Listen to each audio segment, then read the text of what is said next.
ఓం క్లీం కృష్ణాయ గోవిందాయ గోపీజనవల్లభాయ నమః. ఓం క్లీం కృష్ణాయ గోవిందాయ గోపీజనవల్లభాయ నమః.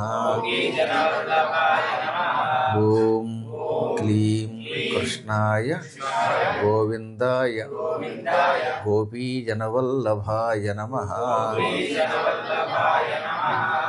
నవవిధ భక్తి మార్గాల్లో అక్రూరుడిది స్తవనము అని చెప్పాం. అక్రూర స్తవనే. అటువంటి అక్రూరుడు పరమభాగవతోత్తముడు, గాంధిని పుత్రుడు. గాంధిని వాళ్ళమ్మ, స్వఫల్కుడు తండ్రి, వాళ్ళ కుమారుడు. శ్రీకృష్ణ పరమాత్ముడిని రథం ఎక్కించి తీసుకొచ్చేటటువంటి ఒక గొప్ప యోగానికి నోచుకున్నవాడు. ఆయన ప్రొద్దుటే రథాన్ని సంసిద్ధం చేయగా శ్రీకృష్ణుడు కూడా రథాన్ని అధిరోహించాడు. గోపాలకులంతా ప్రయాణానికి ఏర్పాట్లు చేసుకున్నారు. అందులో ఎక్కువ మంది కాలినడకన వెళ్ళేవారు ఆ రోజుల్లో. వాళ్ళకాక 25 మైళ్ళు 20 మైళ్ళు పెద్ద లెక్కే ఉంది.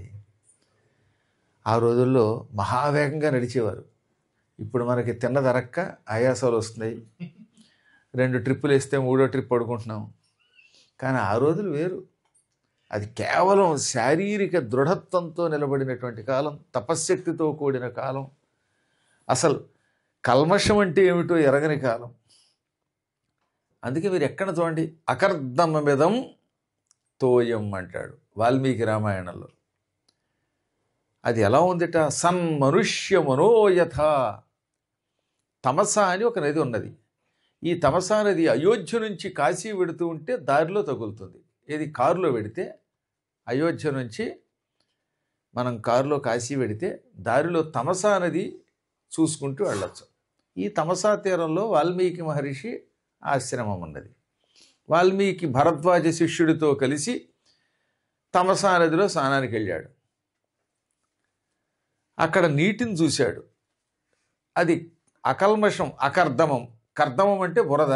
బురద లేకుండా ఉన్నటువంటి అద్భుతమైన నీరు, అంటే నిర్మలమైన నీరు. ఎంత బాగున్నది ఈ నీరు!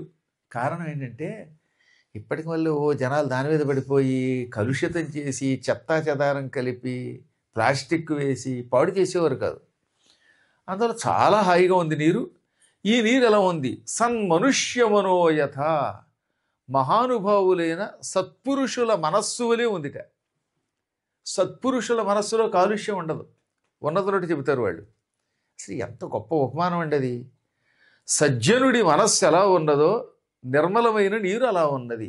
దీన్ని బట్టి మనకి ఏం తెలుస్తుంది? మన మనస్సు అలా ఉంచుకోవాలి, నిర్మలమైన నీటిలో ఉంచుకోవాలి. అప్పుడు నీటిని నీ మనస్సుతో పోలుస్తారు. ఇవాళ మనస్సుల్లో కాలుష్యాలు పెరిగిపోయాయి. ఒకరి మీద ఒకరికి ద్వేషం. కిరణ్ను పొగిడానంటే ఇంకొక కాలహరానికి కోపం వస్తుంది. అవధాన శ్రీనివాస్ గారు పొడితే ఇంకొక సావధానం వారికి కోపం వస్తుంది. ఒకటి పేరెత్తితే రెండో వాడు నా పేరెందుకు ఎత్తమంటున్నారు, మీరు చాలా మంచివాళ్ళు, ఎవరు వంట చేశారో చెప్పట్లేదు. మళ్ళీ ఒకడు పొగిడితే రెండో వాడిని తిడతారేమో అని. కోర్స్ ఒక్కొక్కసారి తిడితే కూడా రెండో వాడిని తిట్టినట్టే అవుతుంది, ముగ్గురులో ఎవరు తిట్టినా. అది ఇందాక చాలా అద్భుతమైన మాట మాట్లాడింది కదా, ఇందులో ఉప్పు కారం వేసుకు తాగుతారని వెళ్ళింది. కాబట్టి ఎంత ఎంజాయ్ చేస్తుందన్నమాట పురాణాన్ని. కానీ ఇప్పుడు కలియుగం అనమాట. ఒక వ్యక్తిని మనం ప్రశంసిస్తే రెండో వాడు తట్టుకోలేకుండా ఉంటున్నాడు. మరి ఏం వచ్చిందో కాలానికి? ఈర్ష్యతో అసూయతో కూడిన కాలం ఏర్పడిపోయింది. ఇది దురదృష్టం. ఇదేమో నీ చీటికి వాటి దీని వాయిస్ తగ్గిపోతుంది. గోవింద మీరు కూర్చోండి. మీరు అవధానం వారు కనుక సావధానంగా కూర్చోండి, మనస్సు చెదరకుండా కూర్చోండి. నాకు అందుకనే రామాయణం చదువుతున్నప్పుడల్లా ఆ సన్మనుష్య మనోయథ అనే మాట హృదయంలో నాటుకుపోతుందన్నమాట. ఒక వ్యక్తి బాగుపడితే, కీర్తి వస్తే, ధనం పొంది సుఖపడితే మనం ఆనందించాలి. అప్పుడు మన మనస్సు పవిత్రంగా ఉంటుంది. ఈ పవిత్ర మనస్సులో పరమాత్మ చేరతాడు. అందులో ఇతరుల యొక్క బాగు మన బాగు అనుకోండి. అది కొంచెం చెప్పడం తేలిక, కానీ ఆచరణలో కష్టం. నీ కళ్ళ ముందు ఆ వ్యక్తి అలా గొప్పవాడైపోయి కీర్తి పొంది ధనం పొందితే చూస్తున్నటువంటి వ్యక్తి ఏడవకుండా ఉండగలడా? ఉండగలడని మీరు మాత్రం నిరూపించారు. మళ్ళీ అలా అనకపోతే రేపు రారు. అందువల్ల ఎందుకు చెప్తానంటే ఆ రోజుల్లో మనస్సులో కాలుష్యం లేదు, ఆహారంలో కాలుష్యం లేదు, వాతావరణంలో కాలుష్యం లేదు. అందువల్ల ఆరోగ్యంగా ఉండేవారు గనక పెద్దవాళ్ళు కూడా కాలినడకన ప్రయాణం అయ్యారు. ఎడ్ల బళ్ళు ఎందుకున్నాయంటే సామాన్లు పట్టుకెళ్ళడానికి. మహారాజు గారి దగ్గరికి యజ్ఞం చూడడానికి వెడుతున్నప్పుడు కప్పాలు కట్టాలి, ఏదో కానుక ఇవ్వాలి, కానుక ఇవ్వకుండా ఒట్టి చేతులతో వెళ్ళకూడదని ఒక శాస్త్రం. పూర్వకాలంలో ఒట్టి చేతులతో గురువు గారు బాగున్నారా అని అడిగేవారు కాదు, ఏదో ఒకటి అక్కడ పక్కన పెట్టేవారు. ఇప్పుడు కలియుగం, ఆయన దగ్గర పట్టుకోకుండా ఉంటే చాలు. కానీ పూర్వం ఒక కఠోర నియమం ఏమిటి, రాజు, రోగి, బాలుడు, గురువు, ఆలయం ఇటువంటి చోటకి వెడితే ఏదో ఒకటి ఇవ్వాలి. అందుకని వాళ్ళంతా కానుకలు తీసుకు బయలుదేరారు. ఇది గోపికలకి తెలిసింది. శ్రీకృష్ణుడు మనల్ని వదిలి వెళ్ళిపోతున్నాడని ఒక భయం పట్టుకుంది వాళ్ళకి. ఎందుకో వాళ్ళ మనస్సే చెప్పింది, ఇక కృష్ణుడు మధురా నగరమునకు వెడితే తిరిగి బృందావనానికి రాడు, మనకు దూరం అయిపోతాడు. సిటీకి వెళ్ళిన వాడు వెనక్కి రాడు. చాలామంది చదువుకోవడానికి వస్తారు ఇక్కడికి, మళ్ళీ వెనక్కి రారు. అందుకని అలాగే కృష్ణుడు కూడా రాడేమోననే భయంతో వాళ్ళంతా గుమ్మం దగ్గరకు వచ్చి వెళ్ళిపోతున్న కృష్ణుడు చూసి పరమ దుఃఖం పొందారు వాళ్ళు. ఏమంటే ఒక వ్యక్తి మనకి గురుస్థానంలో ఉన్నవాడు మనకి దూరంగా వెళితేనే మళ్ళీ వచ్చే ఏడాది దాకా ఎదురు చూస్తూ ఏడుస్తున్నామే, నిత్యం తమతో తిరిగిన పరమాత్ముడు, పరమసుందరాకారుడు, మహామహిములు చూపించిన వాడు దూరం అయిపోతూ ఉంటే భక్తులకి ఎంత బాధ ఉంటుంది, అది అనుభవించేవాడికి తెలుస్తుంది. అందువల్ల వాళ్ళంతా కన్నీళ్ళు పెట్టుకున్నారు. అయ్యో కృష్ణుడు వెళ్ళిపోతున్నాడు, అదే పోతున్నాడు, ఇదిగో వెళ్ళిపోతున్నాడు అని బాధపడ్డారు. కృష్ణ, నువ్వు బృందావనంలో ఉన్నప్పుడు పగటిపూట ఆవులు వేపుకోవటానికి అడవిలోకి వెళ్ళేవాడివి. అయినా మేము ఎక్కువ బెంగ పెట్టుకోకుండా నీ కోసం ఎదురు చూసాం. కారణం ఏమిటి, సాయంత్రం వస్తామని ఒక నమ్మకం ఉంది కనుక. ఆ సమయంలో కూడా బ్రహ్మని తిట్టుకున్నారు వాళ్ళు. ఏమని, నీ వడవిల్ పవల్ తిరుగ నీరజ నేత్ర ఇచ్ఛా విధి చూడకొన్న నిమిషంబులు నిమిషంబులు మాకు యుగంబులైచను. నువ్వు అడవిలో పగటిపూట ఆవులను మేపుకుంటూ తిరుగుతూ ఉంటే సాయంత్రం నీ వచ్చేదాకా నిన్ను చూడలేకపోవటం వల్ల అయ్యో మేము కృష్ణుడిని చూడలేకపోతున్నామనే బాధతో ఒక నిమిషం ఒక యుగంలో గడిచింది మాకు. నిమిషంబులు మాకు యుగంబులైచను. పోని సాయంత్రం ఆవుల్ని తోలుకుని ఇంటికి వస్తున్నావు, అప్పుడు చూద్దామంటే ఈ దిక్మాల బ్రహ్మ ఇక్కడ కూర్చున్నవాడు. అక్కడ వాళ్ళు బ్రహ్మకేసి చెయ్యెత్తారనమాట. లక్ష్మీవర రెప్పల అడ్డముగా చేసే ఇదేల విధాత క్రూరుడై. సాయంత్రం కృష్ణుడిని చూద్దామంటే చీటికి వాటికి రెప్పలు పడుతున్నాయట. అసలు కంటికి రెప్ప తప్పదు కదా. అందున ఆవులతో పాటు వస్తున్నాడు కనుక ఆవుల కాలి గిట్టల నుంచి ఏమొస్తుంది, ధూళి వస్తుంది. ఆ ధూళి అదిగో అలా కళ్ళలో పడడం వల్ల కళ్ళు నలుపుకునేవారట. పాపం కళ్ళు ఇలా మూసుకునేవారట.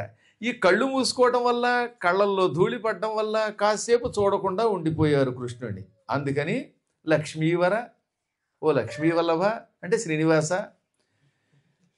కంటికి రెప్పలు అడ్డముగా చేసి ఇదేల విధాత క్రూరుడి, ఈ విధాత క్రూరుడి ఈ కంటికి రెప్పలు అడ్డం పెట్టాడు. ఈ రెప్పలే లేకపోతే రెప్ప అర్పకుండా చూద్దాం కదా అనుకున్నారు. కానీ ఆ రెప్పే వేయకపోతే ఆ ధూళికి కళ్ళు పోయేవి, శాశ్వతంగా చూడలేరు. అయినా తాత్కాలికముగా ఒక్క సెకనైనా కంటికి రెప్ప అడ్డంగా ఉండడం వల్ల మేము కృష్ణుడిని చూడలేకపోతున్నామనే బాధ పొందారు వాళ్ళు. ఇప్పుడు అటువంటి కృష్ణుడు దూరం అయిపోతున్నాడు. అందుకని సరస్వతీమాత, బ్రహ్మదేవుడు గొప్ప గృహస్థాశ్రమంలో ఉన్నవాడని, స్త్రీ పురుషుల బాధ ఎరిగినవాడని విన్నాం. మా అందరికీ కృష్ణుడు మనోవల్లభుడు, సమస్తం ఆయనే. ఆయన ఇప్పుడు మాకు దూరం అవుతున్నాడు.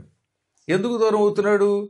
కృష్ణుడు గోపికలకి దూరముగా మధురా నగరమునకు వెళ్ళిపోగాక అని బ్రహ్మ మా నుదుట రాత రాయడం వల్ల. ఈ రాత రాసిన బ్రహ్మ విధాత క్రూరుడు.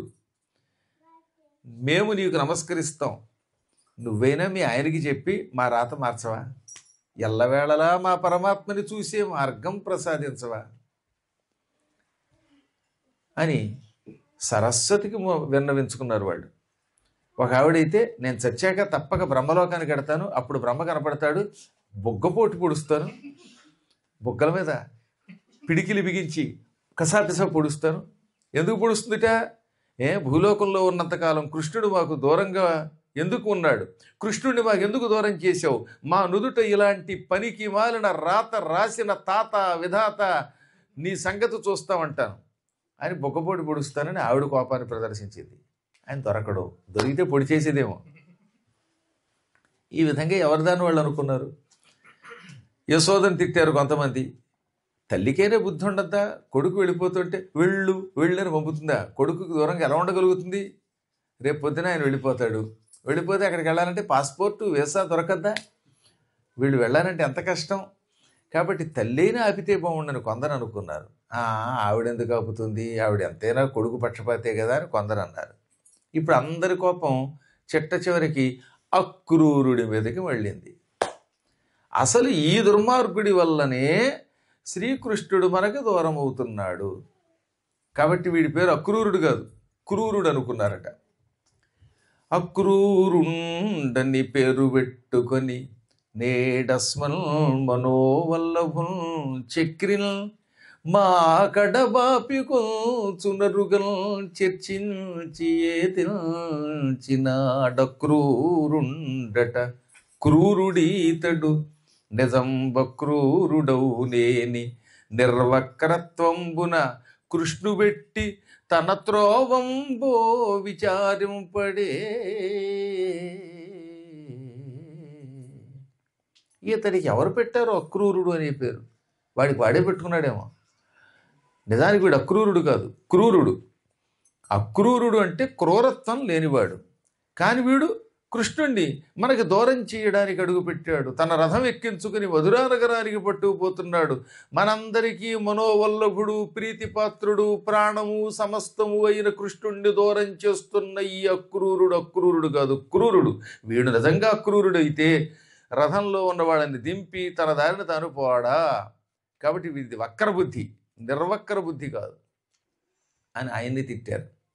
మరి కొంతమంది లోపల మొక్కుకున్నారండోయ్, రథం విరిగిపోతే బాగుండు, చక్రాలు ఊడిపోతే బాగుండు, గుర్రాలు చస్తే బాగుండు, చివరి మొట్లో ఫ్లైట్ క్యాన్సిల్ అయితే బాగుండు అనుకుంటారు కొందరు. అలాగా ఎన్ననుకున్నా ఏం లాభం?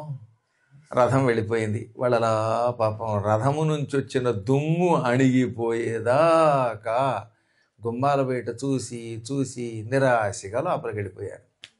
రథం సాగిపోయింది. అందుకే కోరికల్లో జాగ్రత్తగా కోరుకోవటం అనే ఒక పద్ధతి ఉన్నది. అనగా పూర్వజన్మలో వాళ్ళు బృందావనంలో ఉండగా కృష్ణుడి బాల్యలీలలు మాత్రమే చూడాలని కోరుకున్నారు. యావజ్జీవితం కృష్ణుడి లీలలు చూడాలి, ఆయనతో తిరగాలనుకోలేదండోయ్. కృష్ణుడితో చిన్నప్పుడు తిరిగితే చాలని అనుకున్నారు. అందుకనే బాల్యంలో 8 ఏళ్ళు వచ్చేదాకా చూశారు. ఆ తర్వాత ఆయన చూడలేకపోయారు పెద్దగా. కాబట్టి మనం కూడా ఏమనుకోవాలన్నమాట, మొదట్లో వీసా వస్తే చాలుండి బాబు మాకు ఏం లేకపోయినా అంటాడు. ఈ వీసా వచ్చాక అక్కడ మొదలవుతుందన్నమాట. రామ తొందరపడి ఇలా అనుకున్నాం, వీసాతో పాటు పైసా కూడా వస్తే బాగుండని మొక్కుంటే బాగుండు కదా అనుకుంటారు. తీరా పైసా వచ్చాక ఇంకేదో ఉంటుంది. కాబట్టి కోరుకోవడం చిన్నా చితక కాకుండా పరమాత్మని ఎవరు కోరుకోవాలి? యథాయోగ్యం తథా కురు, నేను దేనికి అర్హుడనో అది ప్రసాదించుము పరమాత్మ అని కోరుకోవాలి. కాబట్టి ఎప్పుడు కూడా కోరుకునేటప్పుడు ఏం చేయాలి? పరమాత్ముడికి వదిలేయాలి ఆ బాధ్యత. మనకి తెలియదు గనక. సరే ఏమైతేనే మొత్తం మీద కనీసం 8 ఏళ్ళైనా చూశారనుకోండి. ఆయన రథం వెళ్ళింది. కొంతసేపటికి యమునా నదీ తీరానికి వెళ్ళారు. మధ్యాహ్నం అవుతుంది. ఆ సమయంలో బలరామకృష్ణులు రథం ఆపి కావాలని ఒక్క క్షణం రథం ఆపు, కాళ్ళు చేతులు కడుక్కొని మంచినీళ్లు తాగి వస్తామన్నారు. అలాగే కాళ్ళు చేతులు కడుక్కొని మంచినీళ్ళు తాగి రథంలో కూర్చున్నాక ఇప్పుడు ఆయనే ఉన్నాడు అక్రూరుడు. ఎలాగూ మధ్యాహ్నమైంది, నేను కూడా సంధ్యావందనం పూర్తి చేసుకొస్తాను, మీరు కాసేపు రథంలో కూర్చోండి అని ఆయన నీటిలో స్నానం చేయడానికి దిగాడు. అక్కడ స్నానం చేస్తే 1000 పౌండ్లు ఫైన్ వేసేవారు కాదు.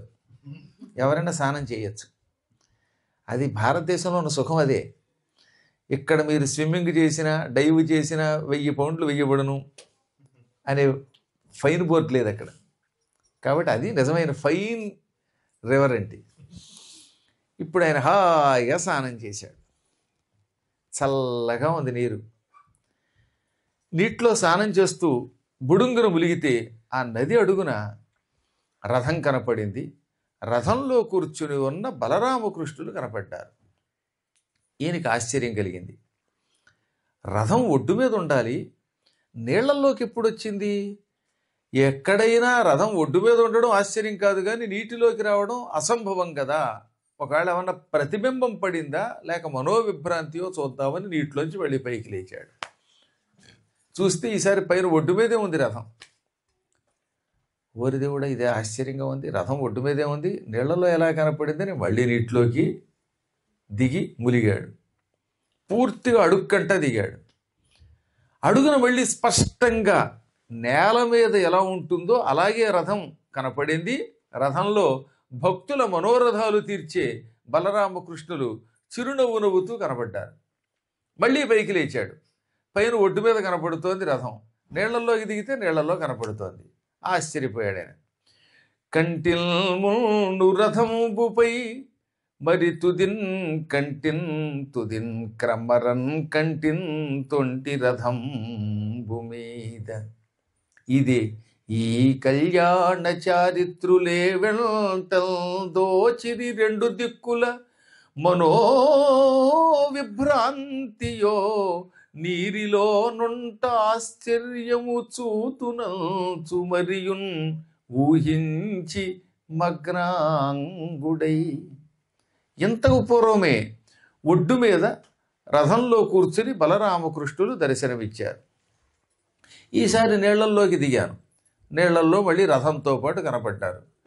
మళ్ళీ పైకి లేస్తే పైన కనపడుతున్నారు, నీళ్లలో ములిగితే నీళ్లలో కనపడుతున్నారు. వీళ్ళు చాలా గొప్పవాళ్ళే, కానీ ఏకకాలంలో రెండు చోట్ల ఎలా ఉంటారు?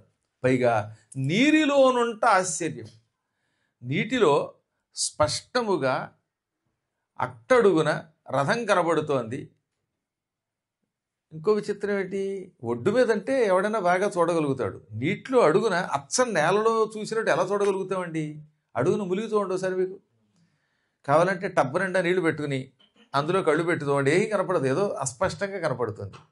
నీటిలో నేల మీద ఉన్నట్లుగా రథము, ఆ రథములో కూర్చున్న బలరామకృష్ణులు సుస్పష్టముగా కనపడతారు, కళ్ళతోడు పెట్టుకోకుండా పైగా. కాబట్టి ఇదేదో ఆశ్చర్యము. ఇది మాయా, మనోవిభ్రాంతియా, ఇంకేదన్నానా? ఇదేదో తేల్చుకుందాం అమీతుమి అనుకుని మళ్ళీ నీటిలో బుడుంగని మురిగి కింద కూర్చున్నాడు. ఇలా అడుగున పద్మాసనం వేసి కూర్చున్నట్ట. మన వాళ్ళు కిందే కూర్చోలేక కుర్చీలో కూర్చుంటున్నారు. అటువంటిది నీటి అడుగున హాయిగా పద్మాసనం వేసి కూర్చుని చూస్తే ఎదురుగుండా స్పష్టంగా కనపడ్డారు. ఈసారి ఎవరు కనపడ్డారు? రథం కనపడలేదు. రథంలో బలరామకృష్ణులు కాకుండా దృశ్యమే విచిత్ర దృశ్యమయ్యింది. ఆ దృశ్యం అదృశ్యమయ్యి ఇప్పుడు కొత్త దృశ్యం కనపడింది. పోషిత బాంధవుండు యదు పొంగవుడా జలమందుగా అంచే సద్భాషు సహస్రమస్తక విభాసిత రత్న విభూషు భూమి భృద్వేషు కృపాభిలాషు ప్రతివీరచము విజిగీషు నిత్య సంతోషు అరోషు నిర్దళిత దోషు అనేక విశేషు శేషు నిన్. మహాత్ముడు అక్రూరుడు. ఆయన నీటిలో ఆదిశేషుణ్ణి చూశాడు. ఆదిశేషుణ్ణి చూసి ఆయన కోసం ఒక విశేషణం తగిలించారు ఇక్కడ భాగవతంలో. ఆయన పోషిత బాంధవుడు, అనగా పోషింపబడిన బంధువులు కలవాడు. దీనికి తేట తెలుగులో చెప్పాలంటే రోజు బంధువుల్ని పోషిస్తాడు ఆయన. నా అనుకున్న వాళ్ళందరినీ దగ్గరికి తీర్చి ఆదరించటం చేసేవాడు అని అర్థం. దానికి ఏమిటి సంబంధం చెప్పండి ఒకసారి. బంధువుల్ని పోషించే లక్షణం కలిగిన వాడు ఆదిశేషుడిని చూచెను అంటే అర్థం ఏంటనమాట? తన బంధువుల మీద ప్రేమ చూపించి వారిని ఒక చోట కలిపి వారికి ఉపకారం చేసిన వాడికే భగవంతుని అనుగ్రహం కలుగుతుంది. ఇది భాగవత ధర్మం. భాగవతంలో ఏం ప్రత్యేకంగా చెప్పక్కర్లా, ఆ విశేషణాన్ని బట్టి అర్థం చేసుకోండి. పోషిత బాంధవుడు శేషుని చూచెను అనగా నీవు కూడా అలా చెయ్యి. అన్నదమ్ముల్ని ప్రేమించు, అక్క చెల్లెళ్ళని ప్రేమించు, పిల్లల్ని జాగ్రత్తగా చూడు, స్నేహితుల్ని జాగ్రత్తగా చూడు, బంధువుల్ని పోషించు, వాళ్ళతో విరోధించకు. రామరామ ఇవాళ కలియుగం. ఈ కలియుగంలో చిన్న చిన్న వాటికి అందరితో తగాదాయే. తమ్ముడు చెప్పకుండా వెళ్ళిపోయాట, ఫ్లైట్ ఎక్కాట. అక్కగారి కొళ్ళు మండిపోయింది. నిన్ను చిన్నప్పుడేమో నీ 2 ఏళ్ల వయసులో ఎత్తుకున్నాను, నీ మొహం తగలయ్యా, చెప్పకుండా వెళ్ళిపోతావా, ఎంత క్రూరుడివి, అనుభవిస్తావని మెసేజా. ఇంత చిన్న విషయానికా? పాపం వాడు ఏ సందర్భంలో చెప్పకుండా వెళ్ళాడో తెలియదు నీకు. లేదా ఇంకో చోట ఎక్కడో అన్నం పెట్టలేదు రాగానే, పాపం రోజు వండారండి, ఏదో ఓ రోజున చేతులు నొప్పెట్టాయి, రోజు వండి వండి వండి వండి లేదా ఏదో కారణం చేత ఆ పూట వండలేకపోయింది. ఏం చేస్తాం, రోజు ఒకే రకం ఉంటాయా? ఒక్కరోజు ఆవకాయలో ఉప్పు కారం బాగా వేస్తారు, ఇంకో రోజు చప్పగా ఉంటుంది. రోజు ఒకే రకం ఎవరు చేయగలడు? ఒక్కరోజు కాఫీ బాగుంటుంది, ఒక్కరోజు కర్మగాలి నీ అదృష్టాన్ని బట్టి ఆ కాఫీ చండాలంగా ఉంది, అంత మాత్రం చేత తిట్టేయాలా? కాబట్టి క్షణికోద్రేకంతో ఎవరిని మనం నిందించరాదు. అసలు ఉపకారం చేసిన వాడిని యావత్ జీవితం గుర్తుపెట్టుకోవాలి. అందువల్ల చిన్న చిన్నవి పాతవి తడువుకొని రోజు కొట్టుకుంటే అటువంటి వాడు భాగవతం చదవడానికి అర్హుడు కాడు, అటువంటి వాడు సత్కార్యములకు అర్హుడు కాడు, అటువంటి వాడు పూజ అర్హుడు కాడు. ఈ పూజార్హత లేకపోవటం వల్ల, ఇలాంటి దోషం చేయటం వల్ల భగవంతుడిని ఎప్పటికీ చూడలేము. కాబట్టి భగవంతుడిని చూడాలంటే ముందు ఏం చేయాలి? బంధువుల్ని పోషించాలి. కాబట్టి బంధువులు ఎవరైనా ఇంటికి వచ్చినప్పుడు లేక దూరంగా ఉన్నప్పుడు కనీసం ప్రేమగా మాట్లాడదాం. ప్రేమగా మాట్లాడడానికి కర్మ ఏంటండి? డబ్బు పెట్టలేం మనం, అవునా? ఒక్కోసారి డబ్బు పెట్టలేం, లేదా ఒక్కోసారి చూడలేము, వెళ్ళి దూరంగా ఉన్నాం, ప్రేమగా ఒక్క మెసేజ్ పెట్టి ఒక్కసారి మాట్లాడు. వచనే కా దరిద్రత, మాట్లాడడానికి దారిద్ర్యం ఏంటి? దానివల్ల కూడా పరమాత్మ సంతోషిస్తాడు. రోజు ఒకే రకంగా చేయలేం కదా మనం, చాకరీ చేయలేకపోయినా ప్రేమగా మాట్లాడితే చాలు అన్నాడు. అలాంటి వాడు మీరు అయితే బాగానే పోషిస్తున్నారు అనుకోండి. వచ్చిన వాళ్ళందరికీ మంచి జీడిపప్పులు కిస్మిస్సులు వేసినటువంటి ప్రసాదం తయారు చేసి పెట్టారు, ఇందాక సత్యనారాయణ ప్రసాదం ఎంత బాగుందో. లేదా పెసరట్టు ఉప్మా చేశారు, పెసరట్టు కాస్త పలచగా బదులు నా అంతలావుగా వేసి ఉండొచ్చు, అది వేరే విషయం. కానీ మొత్తం మీద అందులో కూడా ఉప్మా పెట్టారు కదా, చట్నీ వేశారు కదా, సాంబార్ చేశారు కదా. సాంబార్ చక్కగా ఉంటేనే చక్కగా ఉందా లేదా అది మనకు కావాలి. కాబట్టి ఏదో ఒకటి పెట్టి పోషిస్తున్నారు. ఆ పోషించిన వాడికి భగవంతుడి యొక్క దర్శనం అయి తీరుతుంది ఏదో ఒకనాడికి, సందేహం లేకుండా. అందువల్ల పద్యం చదవడం కాకుండా అందులో ఉన్న ప్రతి విశేషం తెలుసుకోమన్నారు. పోషిత బాంధవుడు, యదుపొంగవుడు, అక్రూరుడు నీటిలో చూచెను. ఆ చూచిన వాడు ఎవరు? ఎవరిని చూచాడు? ఆదిశేషుడిని. ఆయన ఎలా ఉన్నాడు? సద్భాషు, చక్కగా మాట్లాడతాడు ఆయన. ఆ ఆదిశేషుడు మాట్లాడుతూ ఉంటే మనోహరంగా ఉంటుంది, పరమ పండితుడు. అందుకే భాషాశేషుడు అన్నారు. ఎవరైనా భాషలో పండితుడైతే శేషుడితో పోల్చేవారు. సహస్రమస్తక విభాసిత రత్న విభూషుడు. ఆయనకి 1000 పడగలు ఉన్నాయి. ఈ 1000 పడగల మీద నవరత్నములు ధగధగలాడుతూ ఉంటాయి. నవరత్నములు తాపడము చెయ్యబడిన 1000 పడగల మీద భూదేవిని నిరంతరం మోస్తూ ఉంటాడు ఆయన. భూమిని మోసేవాడు దానికి తగిన వేషం కూడా వేయాలండోయ్.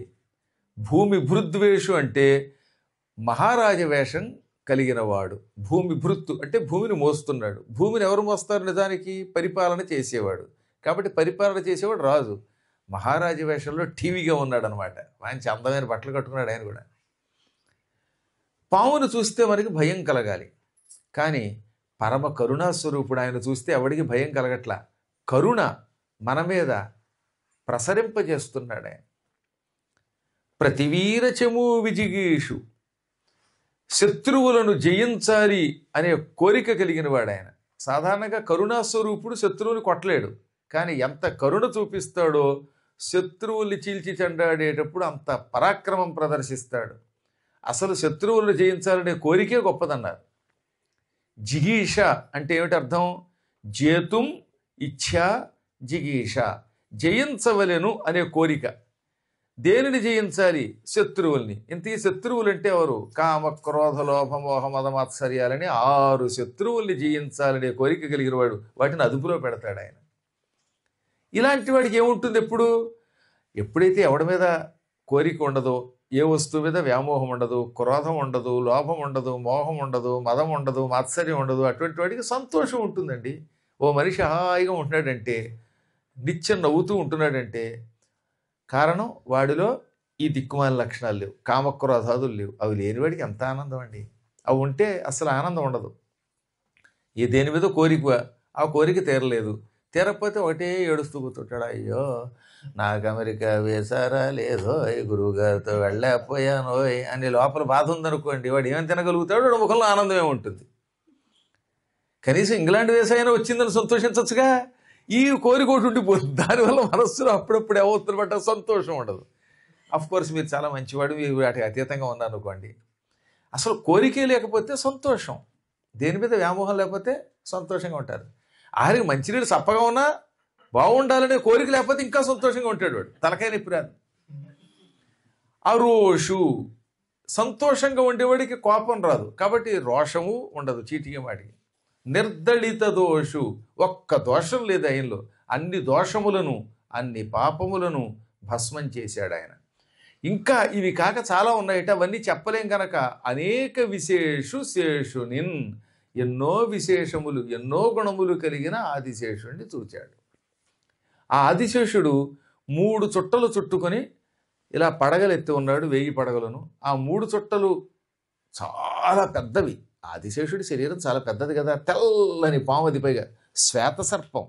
ఆ శ్వేత సర్పం చుట్టలు చుట్టుకుని ఉన్నది. దాని మీదేమో నీలవస్త్రం ఉంది. నీలాంబరుండును సిద్ధోరగాది సంసేవితుండును అన్నారు భాగవతంలో. సిద్ధులు వరగులు అందరూ సేవిస్తున్నారు. ఇప్పుడు ఆ పాము చుట్టల మధ్యలో అలా వయ్యారంగా పడుకుని ఉన్నాడు ఒక ఆయన.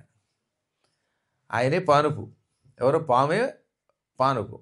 పాము పానుపుగా ఉంటే ఏమవుతుందనమాట, మధ్యలో ఈ పరుపులు కిందకి దిగిపోవడాలు, తలగళ్ళు స్ట్రక్ అయిపోవడాలు ఇవే ఉండవు. ఒకటే రకంగా ఉంటుంది ఆ పానుపు. అందమైన శేషతల్పం మీద వయ్యారంగా కూర్చొని ఒక మహాత్ముడు కనపడ్డాడు. ఆ భోగి భోగ పర్యంక మధ్యంబున వలనొప్పు పచ్చని వలువవాని, మేఘమధ్యంబున మెరుగు చందంబున ఉరమున శ్రీదేవి యొప్పువాని, ముసరు తేటులు వెవ్వ ముఖ చతుష్కము కల తనయుడాడెడి బొడ్డుదమ్మివాని, కదలిన బహుపద క్రమ విశేషంబుల రవము చూపెడి నూపురములవాని, జలజ గర్భ రుద్ర సనక సనందన సద్విజామర ప్రశస్యమాన చరితుడైన వాని, సౌందర్య ఖనియైన వాని, ఒక్క పురుష వర్యుగాంచే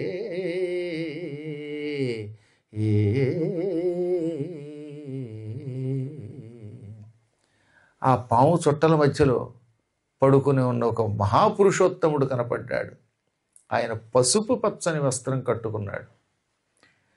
ఆయనేమో నీలంగా ఉన్నాడు, కట్టుకున్న వస్త్రం పీతాంబరం. నల్లగా మేఘంలా ఆయన ఉంటే, మేఘంలో మెరుపు తీగలాగా వక్షస్థలం మీద శ్రీదేవి లక్ష్మి ధగ వెలిగిపోతోంది. అందువల్ల చూడ్డానికి ఎలా ఉన్నాడు, మెరుపు తీగతో కూడిన నల్లని వర్షాకాలపు మేఘంలా ఉన్నాడు ఆయన. లక్ష్మి ఏమో మెరుపు తీగ, ఆయనేమో మేఘం. నిజంగా కూడా లక్ష్మీదేవిని మెరుపు తీగతో ఎందుకు పోలుస్తారంటే, లక్ష్మీదేవి చెంచెల అంటే మెరుపు తీగని ఒక అర్థం. చెంచెల అంటే స్థిరంగా ఉండదు. లక్ష్మి ఎక్కడ స్థిరంగా ఉండదుగా. ఇప్పుడు కిరణ్ జేబులో 50 పౌండ్ల రూపంలో ఉంటుంది, అయ్యాక నా చేతిలోకి వస్తుంది అది. మళ్ళీ పోనీ నేనేమన్నా నా దగ్గర అట్టే పెడుతున్నానా, దీన్ని అకౌంట్లో వేస్తున్నాను, మళ్ళీ ఇండియన్ కరెన్సీగా మారిపోయింది. ఆ కరెన్సీ ఏమన్నా ఉంటుందా, ప్రవచన మండపానికి వెళ్ళిపోయింది. కాబట్టి అలా నిత్యం కదిలిపోతూనే వెళ్ళిపోతూనే ఉంటుంది. ఇప్పుడేం కంగారు అడుగు 50 పౌండ్ల కోసం. కాబట్టి మొత్తం మీద మెరుపు తీగలాగా కదులుతున్నటువంటి చెంచెలవలే లక్ష్మి ఉంటే ఈయన మేఘంలో ఉన్నాడు. ఆయన బొడ్డులో ఒక తామర పువ్వు ఉన్నది. ఆ తామర పువ్వు 1000 రేకుల తామర పువ్వు, తెల్ల తామర పువ్వు, పొండరీకం. ఆ తెల్ల తామర పువ్వు అలా విచ్చుకుని ఉన్నది.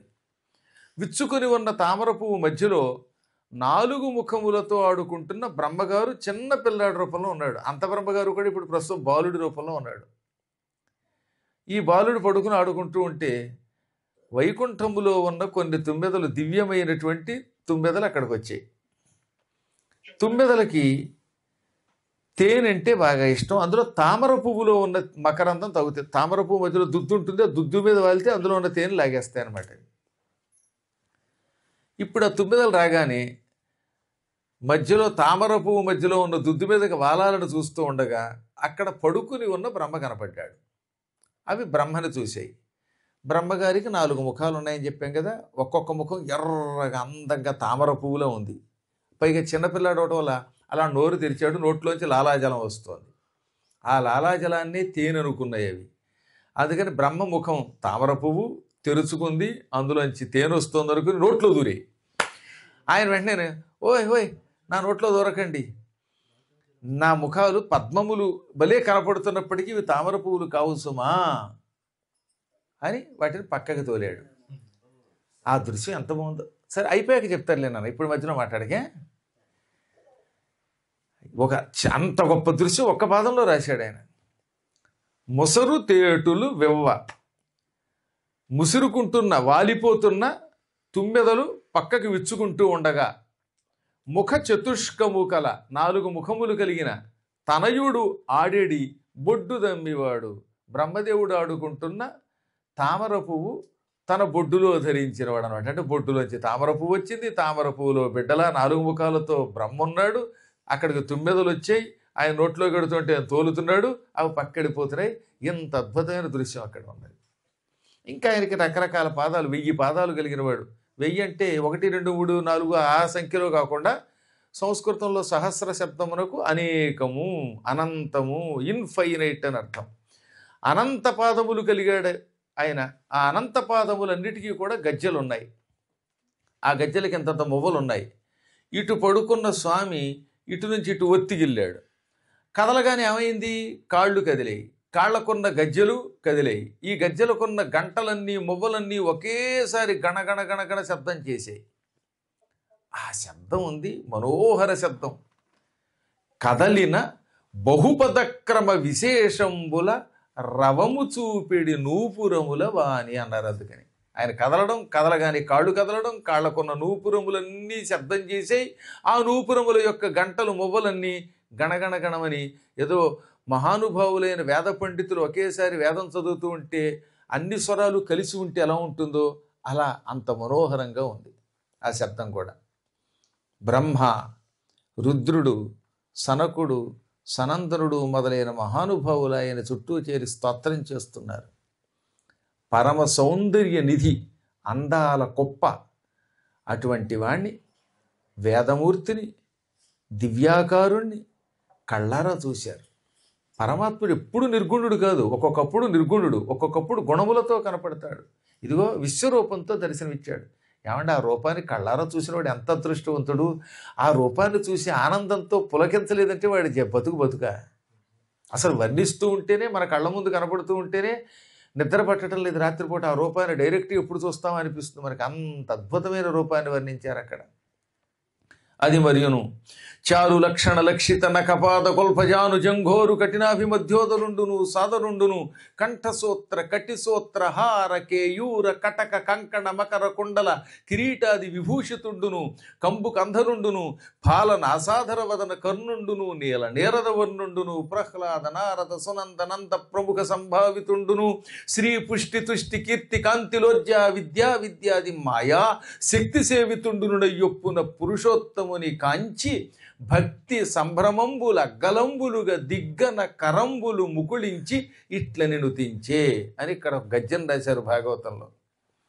ఇంకా ఆయన ఎలా ఉన్నాడు? శుభలక్షణాలతో, అందాల లక్షణాలతో ఉన్నాడు. ఆయన కాలి గోళ్ళు, చేతి గోళ్ళు, ముక్కు, కంటి యొక్క రెప్పలు తీర్చిదిద్దినట్టున్నాయి. సమస్త సౌందర్య లక్షణాలు, సకల శుభలక్షణాలు అవయవాల్లో ఉన్నాయి. ఇక నడుము ఉందా లేదా అనిపిస్తూ ఉన్నది. పైగా బొడ్డులో నుంచి తామర పువ్వు, ఆ తామర పువ్వులో ఉన్నటువంటి బిడ్డ కనపడుతున్నాడు. మరో పక్కన చేతులకి కంకణాలు, ఉంగరాలు, మెడలో హారాలు, భుజాలకి భుజకీర్తులు, కంఠంలో కౌస్తుభమణి ఉన్నది. వక్షస్థలం మీద కుడివైపున శ్రీవత్సమని లాంఛనం పుట్టుమచ్చున్నది. ఎడంవైపు లక్ష్మి ఉన్నది. కాళ్ళకి నూపురాలు, ఆ నూపురాలకి మళ్ళీ మొవ్వలు ఉన్నాయి, నడుముకు మంచి వడ్డాణం, ఆ వడ్డాణం కూడా బంగారపు మొలతాడుతో కట్టబడి బంధించి ఉన్నటువంటి వడ్డాణం. ఇది కాక బ్రహ్మ, రుద్రుడు, సనకుడు, సనందనుడు, సనత్కుమారుడు, సనత్సుజాతుడు, ప్రహ్లాదుడు, నారదుడు, పుణ్యశీలుడు, సుశీలుడు మొదలైన భక్తులు, దేవతలు ఆయన చుట్టూ చేరారు. వారంతా ఓం నమో నారాయణాయ అని స్తోత్రం చేస్తున్నారు. ఆ సమయంలో శ్రీ, పుష్టి, తుష్టి, కీర్తి, కాంతి, ఇలా, ఊర్జ, విద్య, అవిద్య అనే ఒక 9 శక్తులు, మాయాశక్తులు, శ్రీ పరమాత్మని చుట్టూ ఎప్పుడు ఉండే శక్తులు అక్కడికి వచ్చాయి. ఆ శక్తులు స్త్రీ రూపములు ధరించి ఆయన్ని స్తోత్రం చేస్తున్నాయి. ఈ శక్తులు లేకుండా ఆయన అవతారం ఎత్తడు. అటువంటి దివ్య శక్తులతో పులకించిపోతూ దర్శనమిచ్చాడు ఆయన. ఈ దృశ్యం చూడటంతో భక్తి అంతకంతకీ పెరిగిపోతూ ఉండగా తనను తాను నిగ్రహించుకోలేక నీటి అడుగున పద్మాసనం వేసుకుని కదలకుండా కూర్చుని 2 చేతులు జోడించి స్తోత్రం చేశాడు. ఒడ్డు మీద ఉండడం ఆశ్చర్యం కాదు, నీటిలో అలా ఉండడం, కొట్టుకుపోకుండా ఉండడం, ఆనందంలో కొట్టుకుపోతున్నాడు తప్ప, మానసికంగా ప్రవాహంలోకి వెళ్ళిపోయాడు తప్ప కింద కదలకుండా ఉండి ఆ నీటి అడుగునే యమునా నది జలాల మధ్యలో కూర్చుని స్తోత్రం చేశాడు. అది అక్రూరస్తవం, సకల శుభాస్పదస్తవం. ఈ స్తోత్రం వినడానికి దేవతలు నిరంతరం దిగి వస్తారు అని శాస్త్రం. అటువంటిది ఆ దివ్య స్తోత్రం.